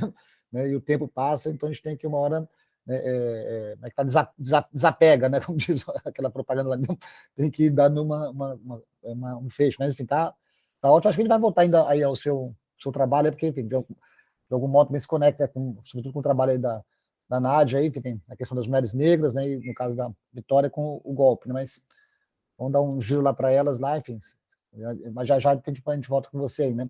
O que lá da Nádia, então, voltando aí retroativamente, tá? Eu acho que eu tive que dar alguma atenção aqui, que o meu filhote estava saindo para a creche, né? Eu não sei se quando eu saí, nesse momento você falou, se eu perdi na sua fala, enfim, entendi todo o projeto aí, mas se você chegou a nomear, né, algumas mulheres escritoras, né? Ou você falou, eu perdi, mas quais são essas mulheres negras escritoras, né? Também, eu não sei se eu perdi uma informação, se todas, assim, tudo que você alcançasse tem um recorte temporal, assim, dos anos 2000, assim, desde sempre, é tudo que você conseguir listar, né, inventariar nessa pesquisa. A questão, né, não sei se também, enfim, não li o texto específico da própria Conceição sobre o escrevivência, né? Mas, enfim, é uma expressão, né? Que todo mundo que lê a Conceição começa a estudar, se utiliza, porque é o que ela postula e pratica. Enfim, eu mesmo nunca fiz isso, mas acho que já fizeram isso, mas, né, que eu não sei se a própria Conceição faz referência a isso no texto dela, então estou mais perguntando se você sabe, ou se algum colega sabe, né, se a própria Conceição faz isso, ou alguém faz isso, porque não é, quer dizer, mesmo com a especificidade que ela use, o termo em si é mais antigo do que ela, né? O escreviver, tal, né? Tem um livro de poemas aqui do Grunewald, se eu não me engano, que chama Escreviver, tem aqui na minha estante, que é anos 70, se eu não me engano, anos 60, se for, talvez é mais antiga. Então, enfim, a ideia de escrevivência, a ideia em si não é nova. Então, eu não sei se você vai adentrar isso, né? Ou se vai apenas adotar, né, o termo da Conceição. Você falou algumas vezes, né, também um outro termo muito caro, que também estão pesquisando bastante, que é da ancestralidade, né? Então, eu mesmo tive uma orientanda agora, que vai entrar no mestrado, né, que ela estudou essa questão especificamente, a ancestralidade no Gilberto Gil, né? Então, o próprio Gil fala muito de ancestralidade em depoimentos, tal, né, na cultura negra, né? E como esse é um tópico, um termo, um traço diferenciador, né, vou colocar entre da cultura branca, né, assim, como é que eu dizer, a relação, né, a relação com a ancestralidade negra, né? Nós já discutimos isso já com essa minha aluna em outros contextos, né? O pessoal, a cultura branca não faz a nossa ancestralidade, né, porque parece que não existe, ou tem uma vergonha, uma culpa, né, nessa ancestralidade branca, né? Então, assim, né? Então há uma diferença muito grande nessa ancestralidade, então no modo como se fala disso, né? E por fim, claro, né, como você falou em algum momento de espaços de fala, né, ou lugares de fala, remetendo a esse conceito já também bastante discutido entre nós, né? Agora mesmo semana passada, né, no evento lá do FJ, você estava lá presente, né? E quando a moça que estava lá fez uma pergunta sobre isso, aí o João Camilo Pena, ele respondeu de modo muito interessante. Você estava lá ouvindo, acho que é interessante de repente articular isso, né, essa reflexão do Camilo, que ele respondendo essa questão do lugar de fala, né? Aí ele falou do lugar de escuta, né? Estávamos lá escutando ele, né? Então, um lugar de escuta, digamos, dialeticamente, dialogando com essa expressão lugar de fala. Então, o lugar de escuta, em vez de ser como em algumas reflexões querem que o lugar de fala seja excludente, ou seja, ele só pode ser exercido por uma noção de pertencimento. Se você pertence àquele lugar de fala, você tem autoridade para falar de tal lugar. Se você não tem esse lugar de fala, você não está autorizado por não pertencer a esse lugar de fala. O Camilo traz essa outra expressão, lugar de escuta, né? Lugar de escuta, então, ele pode ser possibilitado, enfim, pelo modo como você ouve exatamente, né? Como você entende a situação, mesmo que você não pertença a ela especificamente. Então, ele dá ele amplia, né, essa noção, né, e claro que dialetiza de algum modo. Então, enfim, são reflexões, né, são questões teóricas, né, que você acha que vai ter que enfrentar, né? Eu entendi que você apresentou um projeto, você deve estar no começo, imaginei, tá? Então, no meu caso, tem essas questões específicas aí dos nomes, do recorte temporal, né? E dessas questões conceituais, como é que você vai enfrentar tudo isso aí? Tá? Da minha parte é isso aí.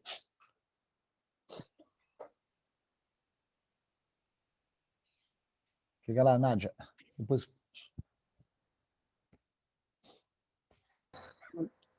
Obrigado, professor, pela pergunta.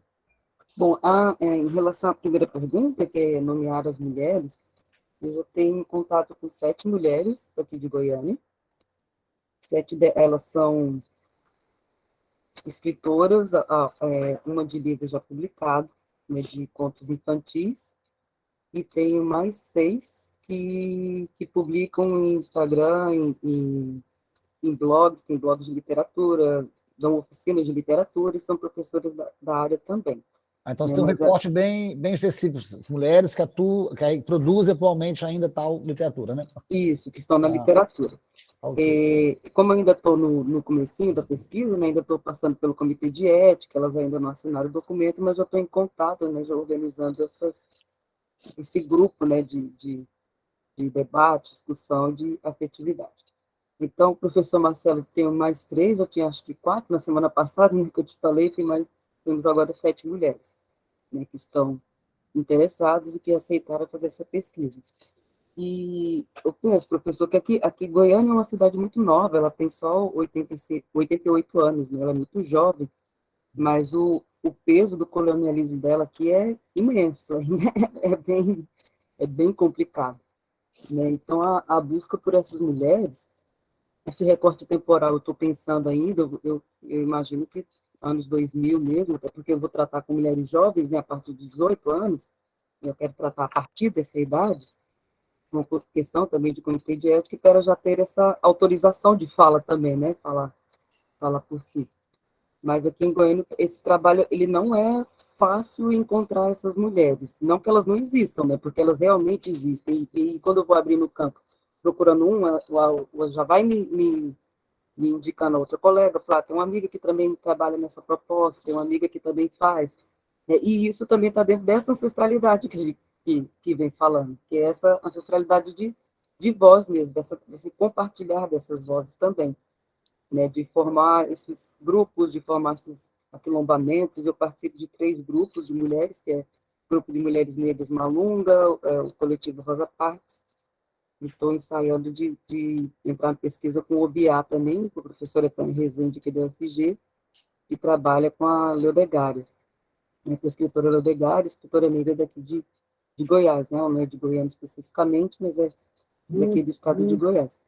Então, eu procuro esse testemunho, essa voz literária, essa voz testemunhal mais recente, porque Goiânia também é recente, né, também é jovem, e ainda assim ela é muito pesada nessas questões. Não se trata disso, não se fala disso, não tem esse espaço que eu lembro lá da fala do Camilo mesmo, né?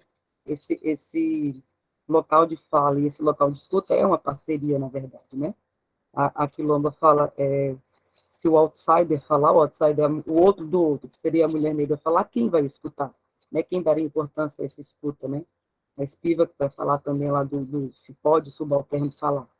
Falar, tem essa autorização, primeiro, tem que pedir permissão. Segundo, se ele falar para quem? Porque falar para os seus pares, ele já é bem entendido, né, como é feito, né? Para quem que vai falar? Quem é esse outro que escuta e que trabalha nessa parceria, como o professor Camilo Pena havia falado.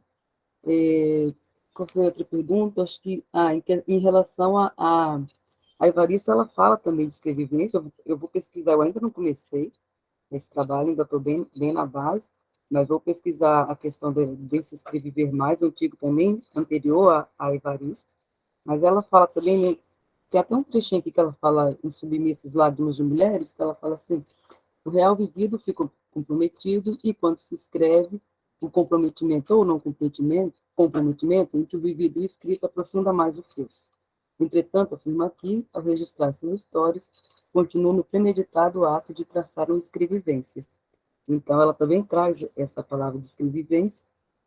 Ela vai dizer, inclusive, que a escrevivência não é apenas a narrativa de si, porque ela também vai representar ou tentar, pelo menos, representar essa coletividade, e vai chamando essa coletividade para esse trabalho de ancestralidade.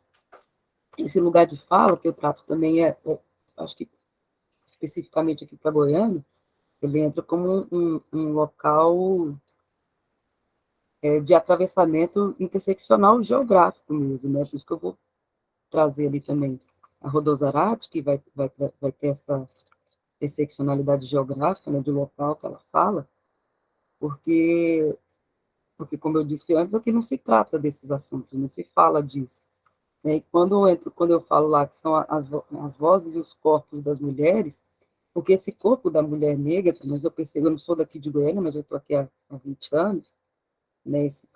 Esse corpo fala também, quer falar, né? Não consegue falar muitas vezes, mas ele fala por si quando chega nos locais, né? Quando ele chega em algum lugar, aqui dentro da cidade. Né? Então, só fazendo parênteses bem curtinho, bem rapidinho, no ano de 2011, por exemplo, eu fui cuspida, eu e minha filha, fomos cuspida na porta de um shopping, por ser negra. Né? Ou seja, foi há poucos anos, até 11 anos atrás. A minha filha ainda era um bebezinho de colo, ainda estava no meu colo.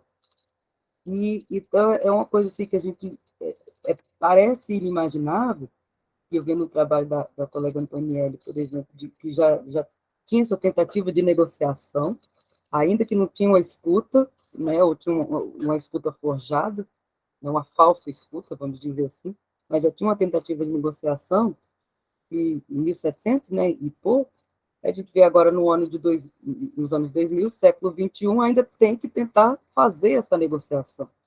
Sabe? São séculos e séculos depois, e a gente se depara com questões bem próximas e talvez tão perigosas quanto, ou até mais, porque são séculos de pretensa evolução, de pretenso progresso, e a gente continua. Por isso, para essas falas dessas mulheres, eu vou apelar por mulheres, por eu ser mulher também, né, não escrevo, não sou uma literata, mas para saber dessas vozes especificamente, que a gente também tem que fazer um recorte, obviamente, outras vozes me interessariam, mas nesse momento é dessas mulheres, porque eu me encontro nesse lugar também.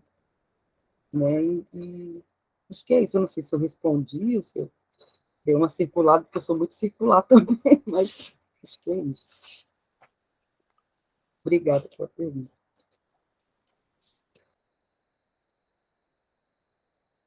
Então, assim, de minha parte tá ok. O que eu, nos seus comentários agora aí, eu só me lembrei, o Marcelo deve estar ligado nisso aí, mas, enfim, você tem um grande recorte, né, assim, né, eu acho que, como falei agora há pouco aí para a Antonielli, quer dizer, a gente está fazendo a pesquisa, né, a gente vai cavucando, as coisas vão aparecendo, né, e tem que domar, né, assim, controlar o desejo, né, com a realidade, né, de pesquisa e tal. Então, questões, enfim, entre a teoria e a prática, você tem que saber convergir e tal. Então, né, você deve estar no momento agora de abraçar o mundo, né, depois você vai ver que né, que o mundo não vai caber lá, né, em 4 anos, 3 anos, que o tempo vai encurtando, né? Porque são várias questões que vão se desdobrando. Então, uma que me ocorreu agora, né, que certamente vai estar ligada nisso, que é assim, a questão da autoria, são mulheres negras escritoras, essa é uma questão. Agora, do que falam, né, sobre o que escrevem essas mulheres, né? Então, se é ficção, né, quais são os personagens, né, qual é o mundo, né, qual é o imaginário que essas autoras, aqui essas autoras reportam, né? Então, nesse sentido, se você for avançar por isso aí, certamente você vai ter que passar lá pelos estudos da Regina Dal Castanha, né, que já fez vários levantamentos já acerca das personagens, né, do Brasil, tal. Então você tem de um lado as personagens negras e as autoras negras, né? Então, qual é a relação de diálogo entre elas, as autoras negras, como no caso da Conceição, que acho que talvez seja a mais famosa hoje no Brasil, a escritora negra mais famosa no Brasil hoje talvez seja a Conceição, né? A sua literatura hegemonicamente trata de personagens negras, né? Mas as outras autoras negras também têm esse recorte, há uma variação, então, enfim, esse diálogo entre a autoria de mulher negra, né, e a literatura em si mesma delas, né, o que elas falam, tá no horizonte, né? Isso abre 1000 outras questões. Então, assim, né, a questão mais digamos, metodológica, né, para poder fazer convergir, né, nosso desejo de pesquisa com a realidade concreta que a gente tem para poder ir costurando, né, o que é possível no tempo que é. Como é que, né? Esse nosso simpósio é uma espécie de microcosmo disso. A gente tem 1000 mundos para falar, mas só 15 minutos. Então, é nesse sentido que, né, o velho chato aqui, né, já depois de dezenas de orientações, a gente vai aprendendo, né? Porque o orientando vai pesquisando e acha que tem 15 anos para fazer isso, mas não tem. Né, tem menos tempo que isso. Então, é mais né, um alerta, mas, enfim, tem muita coisa para pesquisar aí, deve estar muito rico o trabalho, né? E é inclusive um dilema da pesquisa, né, nesse momento, né, Carol? É a questão das gerações de mulheres escritoras, assim. Então, por um lado, a gente tem um interesse muito grande em abarcar diferentes gerações de mulheres, né? Então, desde as meninas muito jovens que estão ali na cena do slam, né, da poesia, até aquelas contadoras de histórias, né, que são de outra geração, outra formação política, outro tipo de consciência dessas formas de opressão, enfim. Então, assim, por um lado, é muito interessante colocar essas gerações para conversar, é muito rico.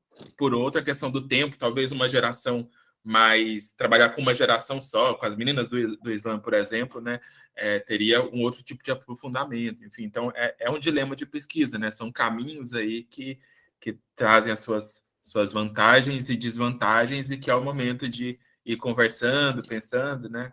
Que a Carol tá aí tateando, né, para no próximo ano realizar a pesquisa de campo, né, trabalhar efetivamente com essa discussão. Então, estamos aí nesses momentos de tatear, de arriscar ou de ir para um caminho mais seguro, enfim, vamos lá. É bom, essa etapa... Estamos lá procurando. Tem uma das meninas, inclusive, que eu procurei, ela é jovem, tem 20 e poucos anos, ela falou, nossa, a minha avó é contadora de história, uma super contadora de história. Eu falei, ai, meu Deus do céu, já começa a dar coceira, vai dando vontade de trás também. Mas aí por enquanto, eu estou só com ela conversando. Vamos ver. Porque isso é o que é o que mais assusta, né, a gente como orientador, mas ao mesmo tempo mais fascina, né? Essa matéria em ebulição ali, a riqueza, né, a promessa que ela contém em termos de potência de investigação, né? Essa história de fazer um mapeamento por si só já é tremendamente interessante, né? Você dá aquela radiografada, fazer aquela varredura no campo para, enfim, identificar vozes, reconhecer justamente as empreitadas que estão em curso. Mas aí, por exemplo, essa história que o Marcelão traz à baila, né? De você começar a incluir nesse mapeamento a geração mais jovem, e, ao mesmo tempo, outras vozes de gerações, né, já com idade mais avançada.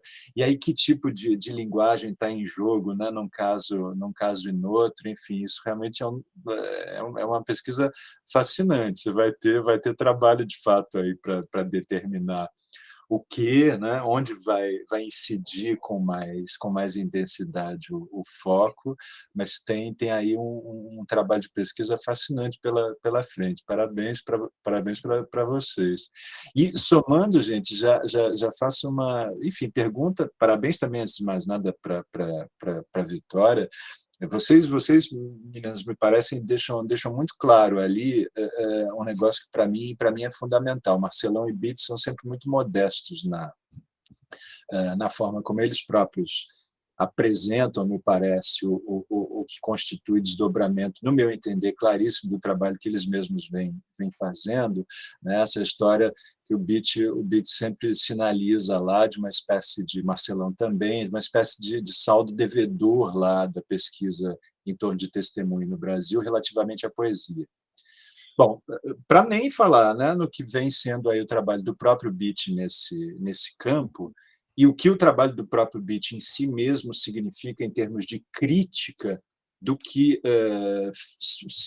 foram e são os estudos em torno de literatura e testemunho no Brasil, tem essa história dos impactos, né, dos desdobramentos. E aí vê lá a hipótese que você está examinando, né, Vitória, como ela é interessante. Você detecta ali um feito muito significativo e está avaliando ali, medindo, né, uma hipótese tremendamente interessante, né, se a gente não estaria diante aí de uma espécie de tendência, de virada significativa no campo da própria criação poética brasileira mais recente.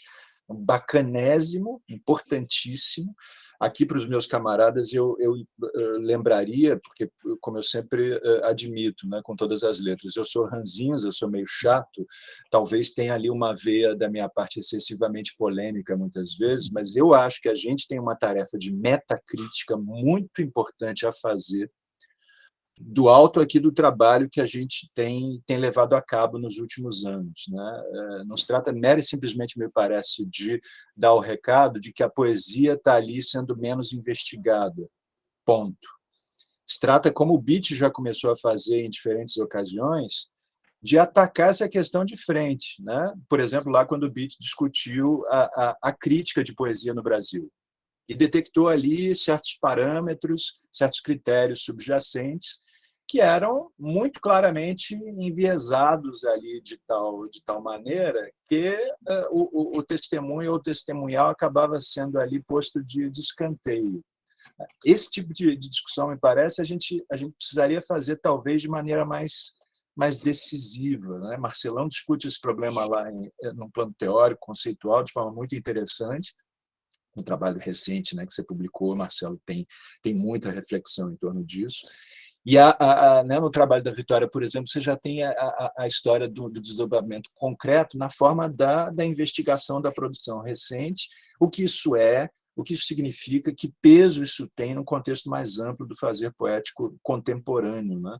Vitória, queria te perguntar uma coisa, como é que é aí, não sei se você já se deteve também nessa questão de forma mais particularizada, mas a recepção crítica dessa antologia, você chegou a dar uma mapeada, resenha, pintou trabalho acadêmico já sobre a antologia? Qual foi ali o barulho? Você chegou a dar uma medida nisso?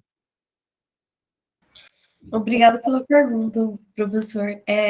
Então, essa, inclusive, é uma questão que eu fiquei me perguntando muito sobre a recepção da antologia, e o que me parece foi algo que ficou muito naquele ciclo mesmo dos produtores, dos organizadores, de quem participou da antologia, e eu não percebi eu não percebi, eu procurei, inclusive, na época, resenhas, trabalhos acadêmicos sobre a antologia, e eu não cheguei a encontrar, assim, ela surgiu como esse convite aberto, né? Primeiro foi uma publicação online, pela internet, depois pela editora Nos Outros, mas eu também não cheguei a encontrar, assim, muito. É isso.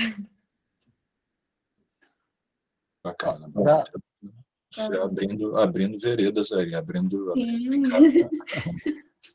Vou fazer algumas comentários em relação à Vitória. Então pego o gancho aí que o Marcelo já trouxe, ia perguntar sobre isso aí da fortuna crítica sobre a antologia. Coloquei no chat aí, não é sobre a antologia O Golpe, né, mas é um livro, não sei se Vitória tem conhecimento, né, mas enfim, que saíram várias publicações sobre o golpe, naturalmente, né? Sobre o golpe de 16, né? Aí essa que eu coloquei no chat é uma das publicações que nós fizemos aqui na UFES, né? Algumas universidades, né? Começou lá com a censura, né? Que o falecido Mendoncinha fez no curso lá do Luiz Felipe, lá na UNB, porque ele foi dar um curso sobre o golpe, tentaram intervir e tal. Aí, nisso, criou-se um movimento nas universidades, né? Várias universidades fizeram cursos, né, sobre o golpe. E aqui a UFES foi um desses lugares. Eu participei do grupo aqui, fizemos várias palestras e tal, depois reunimos um livro, que é esse aí que eu coloquei no chat. Né? Nesse livro tem um pequeno artigo meu sobre poemas do golpe. Né? Aí tem um parágrafinho 2 lá sobre essa antologia do golpe. Né? Tá até aqui na minha mira, aqui, minha antologia. Aí eu ia começar, na verdade, comentando o que eu falei agora há pouco com a Antonielli, né? Assim, dessa dificuldade que eu tenho, acho que nós todos temos, né? De reeducarmos, né? Muitas vezes, nossa linguagem e tal, né? O nosso livro, depois de um longo debate aqui entre nós, aliás, até mesmo antes do livro e do evento existir, né? Foi um debate que entre professores, né? Vou nem citar nomes aqui, Marcelo conhece alguns, depois eu falo nos bastidores para ele, Marcelo, enfim, essa nomenclatura, você foi impeachment, né, o golpe, ou foi o golpeachment, né? E você usou impeachment no seu resumo, na sua fala. Então, assim, claro, porque na leitura minha de vários colegas, assim, o fato de usar impeachment, né, é como se você estivesse adotando, né, o termo dos golpistas, entendeu? Né? E quem usa golpe já assume que foi golpe. Né? Aquela farsa institucional, né, foi só uma farsa para legitimar a legalidade do, entre aspas, impeachment, né? E alguns acham que foi um golpeachment, né? Porque teve um pouco de legalidade, um pouco de golpe, estava meio em cima do muro ali, né? Então, o nosso livro nós chamamos de Foi Golpe, com exclamação, né? Já para desde o título, tu não saber qual é a posição dos autores, né? Desde a gente parte desde a perspectiva que foi golpe. Então, enfim, evidentemente, um livro tão engajado contra o golpe. Coube a mim, nesse livro, fazer uma reflexão sobre poemas que tematizaram o golpe. Né? Então, eu reuni mais de 200, 300 poemas na época. Né? Eu até brinco que eu pesquisei, mas assim, todos os poemas contra o golpe. Não achei nenhum poema a favor do golpe. Né? Eu achei interessante porque, né, então, você fosse um sinal dos artistas, né? Evidentemente, né, os artistas intelectuais, claro que com alguma exceção aqui ou outra, mas né, artistas intelectuais, em geral, né, são pessoas assim, críticas, né, e que se posicionam à esquerda, né? Então, isso é muito, enfim, não vou entrar nessa coisa agora sartreana, mas enfim, é por aí, né? Então, essa primeira comentário, né, acerca do fato de você usar impeachment, não sei se usa de maneira naturalizada já ou não, mas uma coisa, né? Uma outra questão, tem a ver também com o que o Marcelo Paiva começou a falar aí, né, e já conversamos disso também em outros momentos, eu como estudo poesia já há algum tempo, né, poesia brasileira contemporânea, sobretudo, quer dizer, eu fico até brincando que a minha tese de doutorado, em 96, na UFRJ, né, eu já estudava, o título da minha tese, que depois virou livro, era Poesia, Forças e Formas, Aspectos da Poesia Brasileira Contemporânea. Né, eu defendi em 96, estamos em 2022. Então, né, o que eu chamava de contemporâneo nos anos 90, né, claro que era ali a poesia marginal e pós-marginal, né? Mas eu continuo estudando a poesia contemporânea. Eu sempre quero estudar a poesia contemporânea, que está perto de mim, né? Só que o contemporâneo vai andando naturalmente, né? Ano a ano, mês a mês, dia a dia, década a década. E a produção poética é, evidentemente, a maior de todas sempre. Né? Os Marcelos estão aqui, né, já saiu na nossa rede aqui da Edufes, né? O Marcelo Paiva e o Marcelo Ferraz estão aqui nas comissões julgadoras de um prêmio literário aqui na Edufes, nós criamos, né?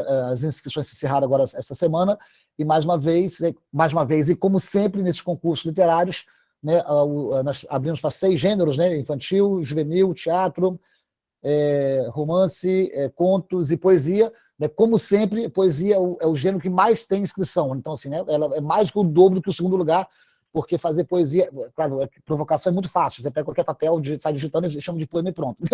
Então, agora vai fazer um romance da Cruzeta das Páginas, né, o buraco é mais embaixo. Então assim, poesia sempre o gênero mais que tem mais inscrições. Então, o que eu quero dizer com isso, assim, meio brincando, porque se faz poesia o tempo todo, né? Então, esse meu...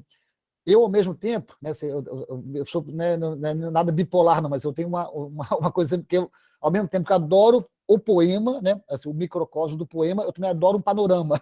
Né? Então, assim, o mapeamento historiográfico, eu gosto disso, foi minha tese de doutorado, mas, ao mesmo tempo, e recentemente, de um tempo para cá, eu tenho mais trabalhado com o microcosmo do poema, e a partir do poema eu tento enxergar né, um amplo espectro.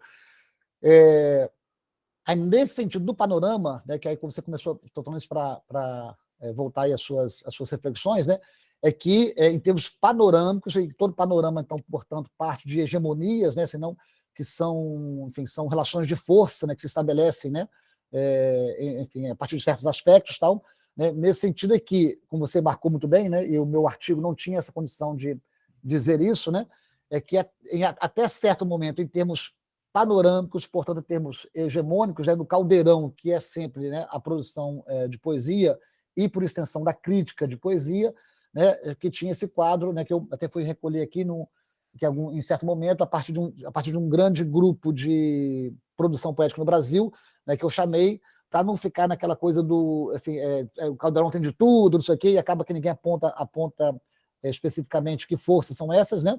Eu chamei até exatamente antes do golpe, né? Até esse momento que você marca aí com o golpe de 16, né? Momentos que vinham se anunciando, né?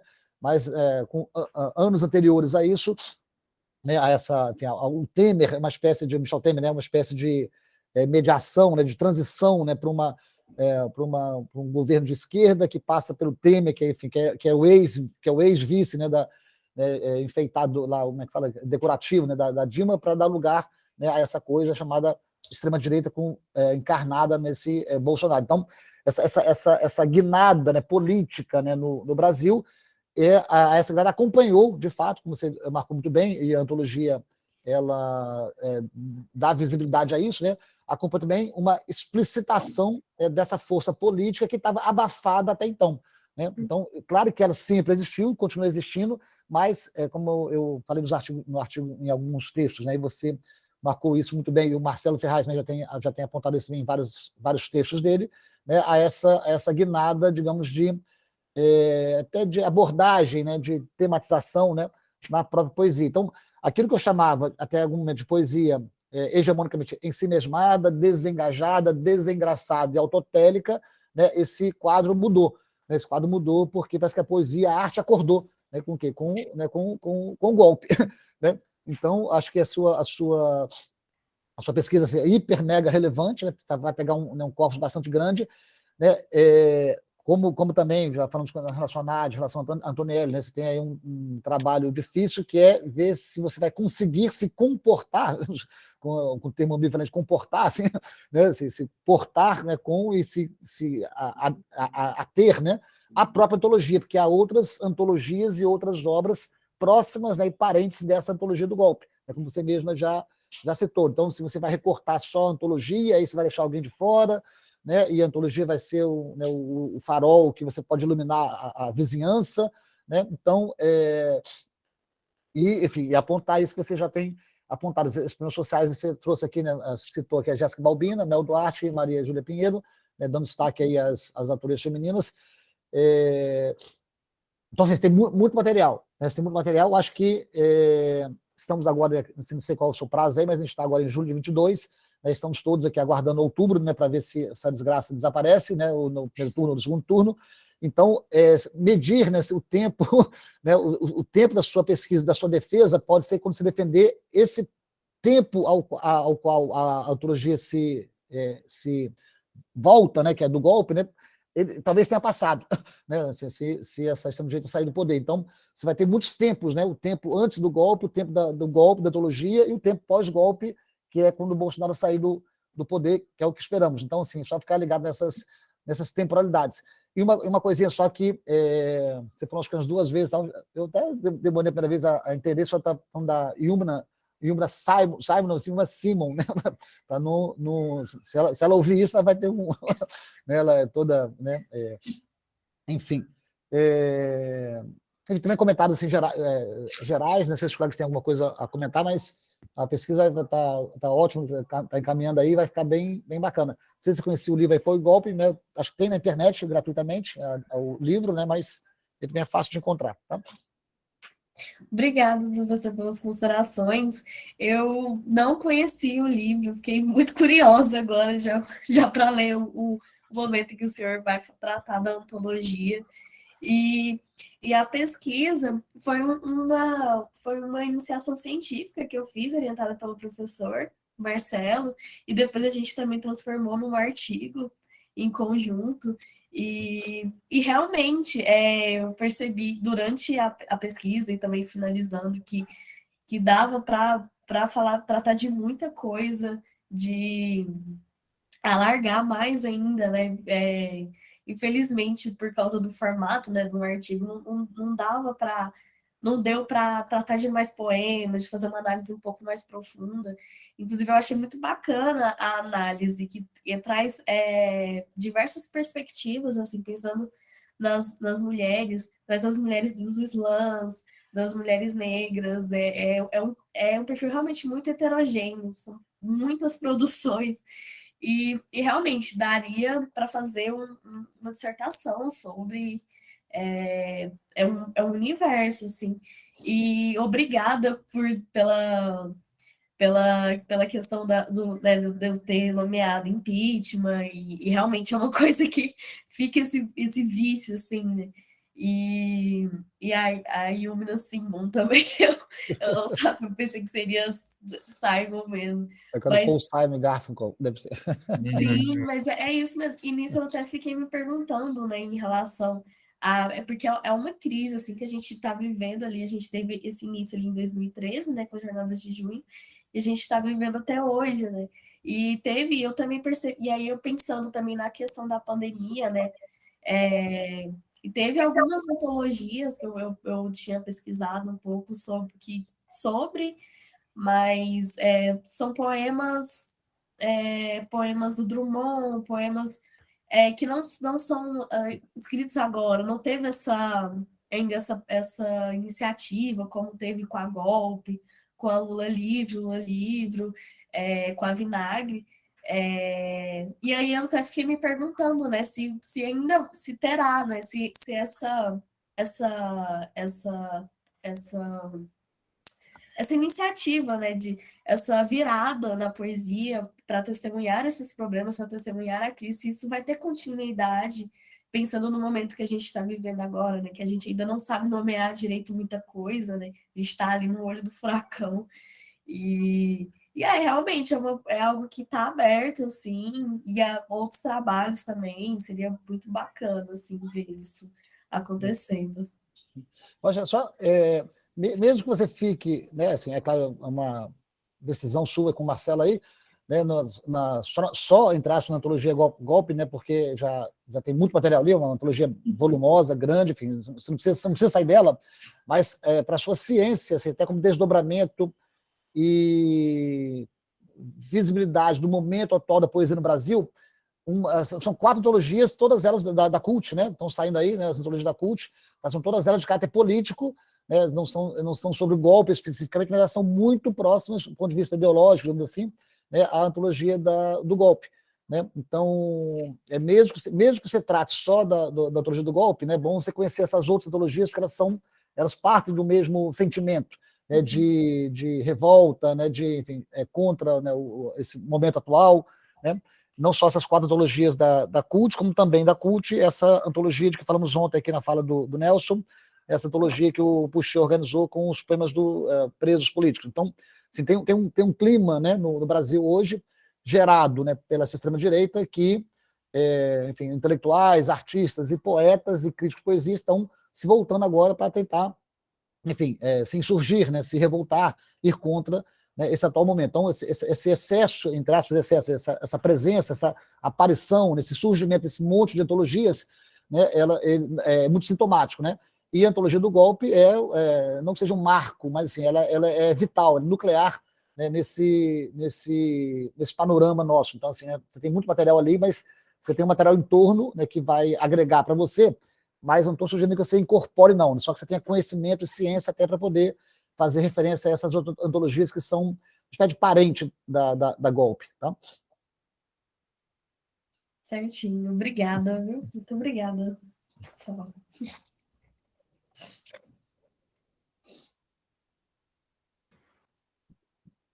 Estamos aqui no tempo. Agora exatamente deu 10, né? Agora tem o tal do café virtual. Não sei se, gente, se encerramos. A gente tem outra, né, sessão, outra rodada de trabalho às 2, né? Bom, se os colegas não tiverem mais de uma consideração aí, se Antonelli, Vitória e Nádia querem fazer alguma consideração ainda? Tranquilo? Então, dá mais uma vez parabéns para as 3, né? Temos um pouco menos de sofreguidão hoje para comentar os trabalhos de vocês, né, do que a loucura de ontem. Né? Então, parabéns às 3 ótimas pesquisas aí, que são de desenvolvimento, certamente darão muitos frutos ainda. Né? Esperamos voltar a vê-las aqui no simpósio do ano que vem, vai ser a nossa 10ª edição, né? Deve ser presencial, imagino, né? Não sei se vai ser em Salvador ainda, onde quer que seja, imagino que se a pandemia permitir, deve ser presencial dessa vez. Então, aqueles que puderem e quiserem, né, a gente se encontra presencialmente aí no ano que vem, né, para tomarmos os devidos chopinhos e cafezinhos. Tá joia? Nem me fala, nem me fala. Aliás, já se for falar em chopp, aí no que a gente vai beber e comer, já me deu aquela fominha, um cafazinho. Então, vamos lá, acho que 2 horas tem aí a continuação, né, do nosso evento, nosso simpósio.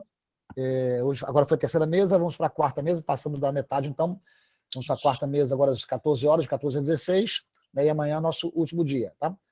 Então, até daqui a pouco para todos aí, mais uma vez, parabéns, e até as 2. Obrigadíssimo. Obrigado, pessoal. Parabéns a todos aí. Até mais. Bom dia.